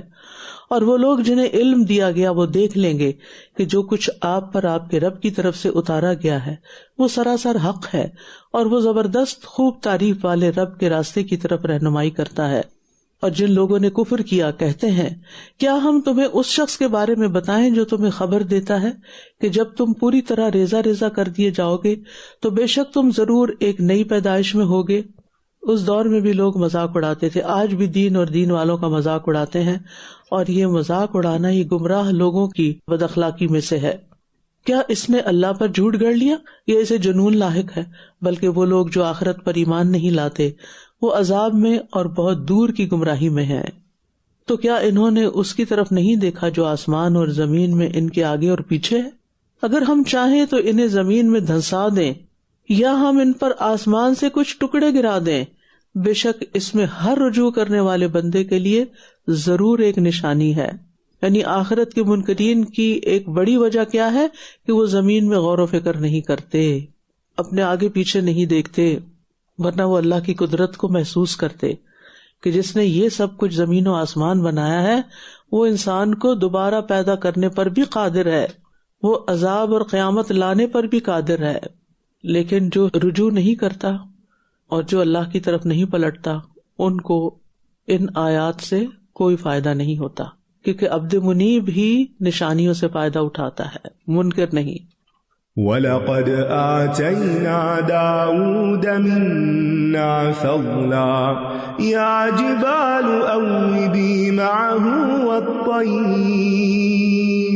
وألنا له الحديد أن اعمل سابغات وقدر في السرد واعملوا صالحا إني بما تعملون بصير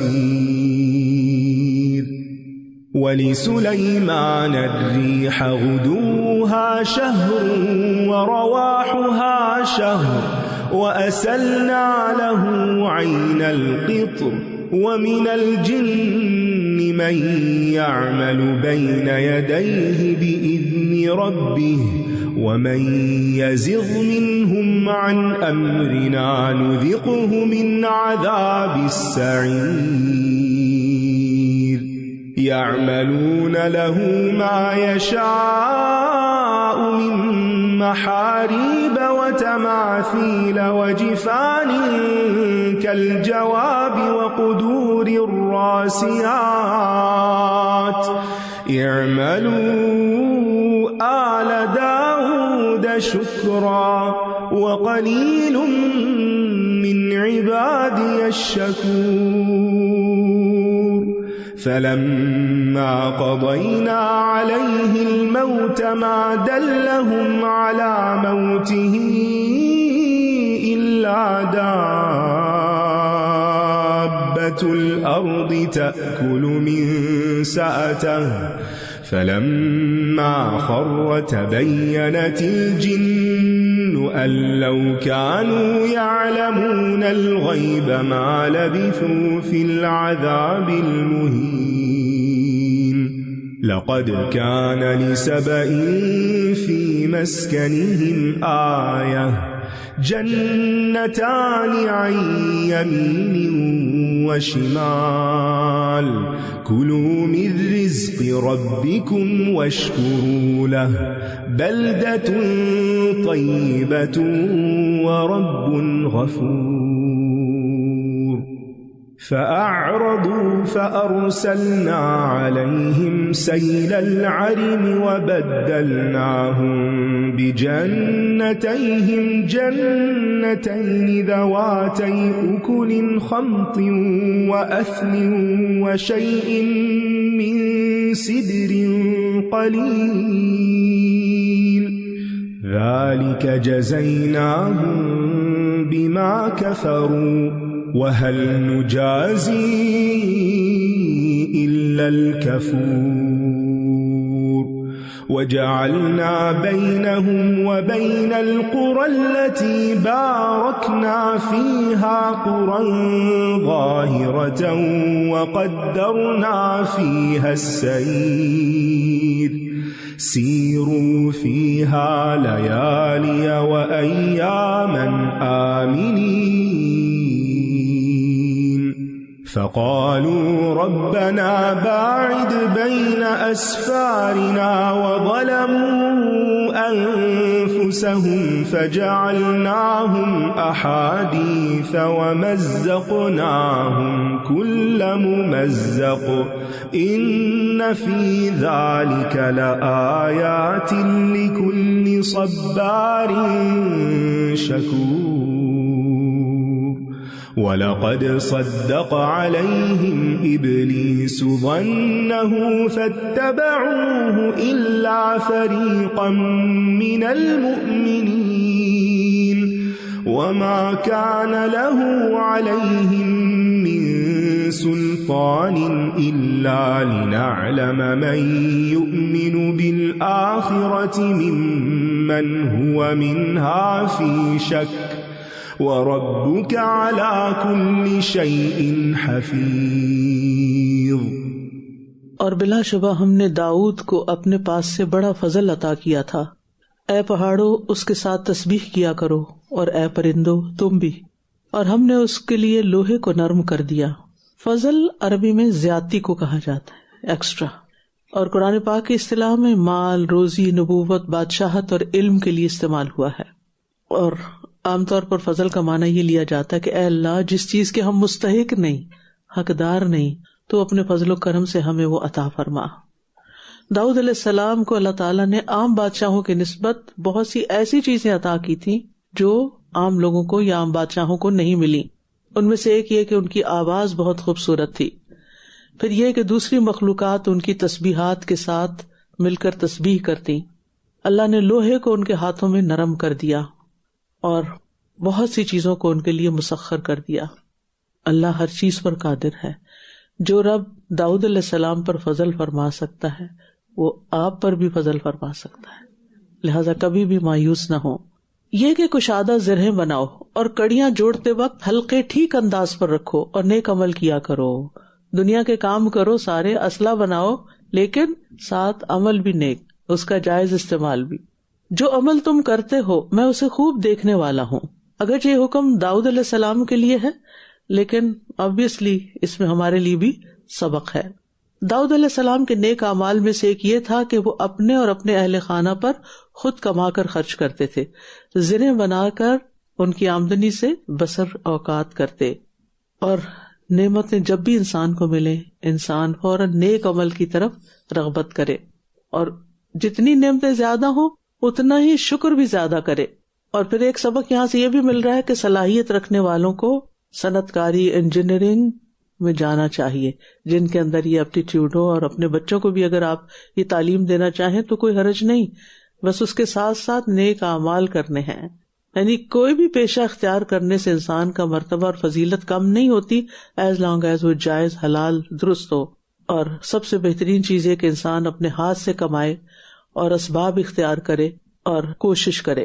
اور سلیمان کے لیے ہوا کو مسخر کر دیا. اس کا صبح کا چلنا 1 ماہ کی مسافت کا اور اس کا شام کو چلنا بھی 1 ماہ کی مسافت کا تھا. اور ہم نے اس کے لیے تانبے کا چشمہ بہا دیا. اور جنوں میں سے کچھ وہ تھے جو اس کے رب کے اذن سے اس کے سامنے کام کرتے تھے، اور ان میں سے جو بھی ہمارے حکم سے سرتابی کرتا ہم اسے بھڑکتی آگ کا مزہ چکھاتے. داؤد علیہ السلام کے بعد اب یہاں سلیمان علیہ السلام کا ذکر کیا جا رہا ہے کہ وہ 2 ماہ کا سفر 1 دن میں کر لیتے تھے.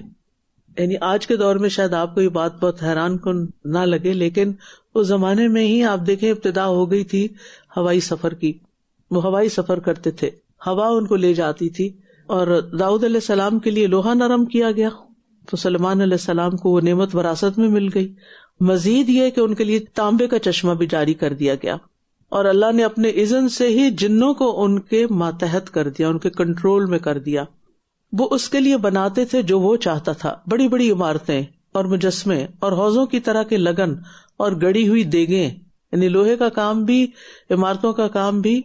اے آل داؤد، شکر کرنے کے لیے عمل کرو اور میرے بندوں میں سے کم ہی شکر گزار ہیں. تو اس سے یہ پتہ چلتا ہے کہ ان کو طرح طرح کے کاموں کو لینے کا طریقہ سکھایا گیا، اور وہ جنات سے یہ کام لیتے تھے کیونکہ ان کے لشکر بھی بہت زیادہ تھے، ان کا بھی شاید انتظام کرنا ہوتا ہوگا. اور یہاں پر یہ جو بات کی گئی نا، قلیل من عبادی الشکور، کہ شکر گزار بندے تھوڑے ہی ہوتے ہیں.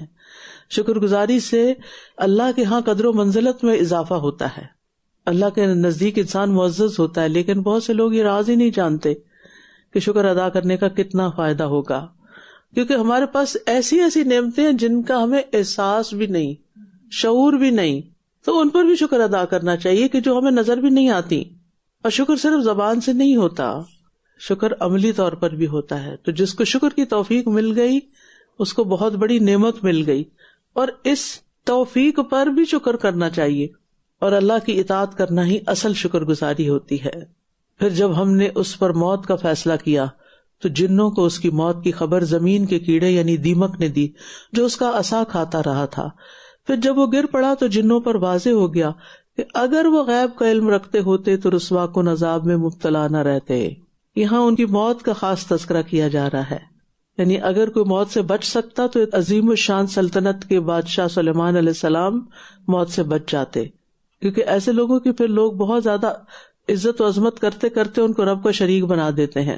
لیکن جس پر موت آئے وہ رب نہیں ہو سکتا.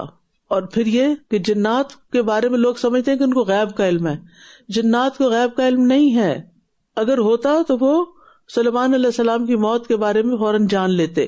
جنات تو خود عاجز ہیں، وہ دوسروں کو کیا فائدہ پہنچائیں گے. بلا شبہ قوم سبا کے لیے ان کے رہنے کی جگہ میں ایک نشانی تھی. دائیں اور بائیں طرف 2 باغ تھے. اپنے رب کے رزق میں سے کھاؤ اور اس کا شکر ادا کرو. عمدہ شہر اور خوب بخشنے والا رب. قوم سبا کا علاقہ عرب کا جنوب مغربی علاقہ تھا جو آج کل یمن کہلاتا ہے. سبا ایک شخص کا نام تھا جس کے 10 بیٹے تھے. بعد میں یہ 10 قبیلے بن گئے اور انہی میں سے 4 بیٹے اپنے خاندان سمیت شام کی طرف منتقل ہو گئے. قوم سبا میں نشانی ہے، یعنی تاریخی طور پر اس میں تمہارے لیے ایک سبق ہے کہ شکر گزار قوم ترقی کرتی ہے، جیسے داؤد علیہ السلام اور سلیمان علیہ السلام تھے، اور ناشکروں کے اوپر زوال آ جاتا ہے. لیکن وہ منہ موڑ گئے، یعنی انہوں نے ناشکری کی تو ہم نے ان پر بند توڑ سیلاب بھیج دیا، اور ہم نے انہیں ان کے 2 باغوں کے بدلے 2 ایسے باغ دیے جو بد مزہ پھلوں، جھاؤ کے درختوں اور کچھ تھوڑی سی بیریوں والے تھے. یعنی ناشکری قوم کا یہ انجام ہوا کہ سیلاب کا عذاب ان پر آ گیا. ان کی ناشکری کا ہم نے انہیں یہ بدلہ دیا، اور ہم سخت ناشکرے کو ایسا ہی بدلہ دیتے ہیں.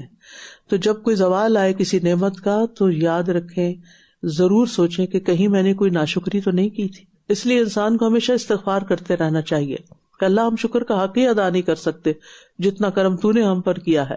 تو یہاں یہ بتا دیا گیا کہ ناشکری کی سزا صرف قوم سبا تک محدود نہیں، بلکہ ہر ناشکرے کی اللہ کے ہاں یہی سزا ہوتی ہے. اور یہ چھوٹی چھوٹی تکلیفوں پر باویلا شروع کر دینا، چھوٹی سی تکلیف کو بڑا بنا کے دکھانا، اور نعمتوں کی قدر نہ کرنا، ان کو ایکنالج نہ کرنا، انسانوں کا شکر گزار نہ ہونا، اپنی ذمہ داریوں کو چھوڑ دینا بھی ناشکری ہوتی ہے، کیونکہ اللہ نے کام کا ایک موقع دیا اور آپ کام ہی نہیں کر رہے. اور ہم نے ان کے اور ان بستیوں کے درمیان جن میں ہم نے برکت دی تھی چند نمایاں بستیاں بنائی تھی، اور جن کی مسافت ہم نے اندازے پر رکھی تھی. تم ان میں راتوں اور دنوں کو امن و امان سے چلو پھرو.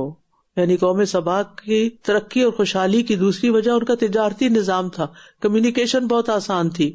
اور برکت والی بستیوں سے مراد شام کی بستیاں، یعنی یمن اور شام کے درمیان بہت سی بستیاں تھیں جن کے اپنے فائدے تھے، نمایاں بستیاں تھیں جہاں وہ رک رک کر لمبے سفر طے کیا کرتے تھے.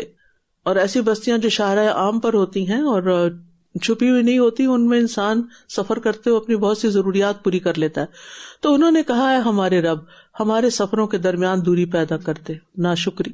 اور انہوں نے خود اپنی جانوں پر ظلم کیا تو ہم نے انہیں داستان بنا دیا اور ہر طرح سے مکمل طور پر ریزہ ریزہ کر دیا، سارا کلچر تمدن سب تباہ کر دیا. بے شک اس میں ہر بہت صبر کرنے والے، بہت شکر کرنے والے کے لیے یقیناً بڑی نشانیاں ہیں. اصل میں ہوتا ہی ہے کہ جب انسان کو بہت کچھ مل جاتا ہے نا، مال و دولت زیادہ ہوتا ہے، نعمتیں زیادہ ہوتی ہیں، تو پھر انسان کے اندر ایک مستی آ جاتی ہے اور منہ سے انہونی باتیں کرنے لگتا ہے، اور ایسی ہی باتیں اس کے لیے وبال کا باعث بن جاتی ہیں. تو ہو سکتا ہے انہوں نے زبان سے بھی ایسی باتیں کی ہوں، یا پھر عمل میں ان کے روڈنس اور تکبر اور مستی ہو. تو اللہ کے بہترین بندے کون ہوتے ہیں؟ جو بہت صبر کرنے والے اور شکر گزار ہوتے ہیں، جو عطا ہونے پہ شکر کریں اور جو آزمائش میں صبر کریں. اور بلا شبہ ابلیس نے ان کے بارے میں اپنا گمان سچ کر دکھایا. مومنوں کے ایک گروہ کے سوا سب نے اس کی پیروی کی. یعنی شیطان کا قوم سبا اور ان جیسی قوموں کے بارے میں اپنا گمان سچ ثابت ہوا کہ میں ان کو ضرور گمراہ کر کے رہوں گا. لیکن مومنوں کے ایک گروہ کے سوا، اس کا مطلب یہ ہے کہ مومنوں کا ایک گروہ ایسا ہوگا جو ہمیشہ شیطان کے جال سے محفوظ رہے گا. اللہ ہمیں بھی اس میں کر دے. تو قوم سبا کے اندر بھی مومن تھے، ان پر شیطان غالب نہ آ سکا اور اس کا ان پر کوئی زور نہ تھا، مگر اس لیے کہ ہم جان لیں کہ کون ان میں سے آخرت پر ایمان رکھتا ہے اور کون ہے جو اس کے بارے میں شک میں ہے. اور آپ کا رب ہر چیز پر خوب نگہبان ہے. یعنی ابلیس کے پاس کوئی ایسی طاقت نہیں کہ وہ زور زبردستی سے کسی کو اپنے رستے پہ ڈال لے. وہ صرف وسوسوں تک اختیار رکھتا ہے، اور وسوسے اور سوچیں ہی انسان کو مار جاتی ہیں. تو وہ برائیوں کو خوبصورت انداز میں پیش کرتا ہے، شک میں مبتلا کرتا ہے، اور انسان کے اندر خواہشات کو ابھارتا ہے. اور خواہشات انسان کی ویکنس ہوتی ہیں، پھر وہ ان کو پورا کرنے کے لیے غلط رستوں پہ چل پڑتا ہے. وآخر دعوانا ان الحمد للہ رب العالمین. سبحانک اللہم وبحمدک، اشہد ان لا الہ الا انت، استغفرک واتوب الیک. السلام علیکم ورحمۃ اللہ وبرکاتہ. اللهم اجعل القرآن ربيع قلبي ونور صدري. اللهم اجعل القرآن ربيع قلبي ونور صدري. الله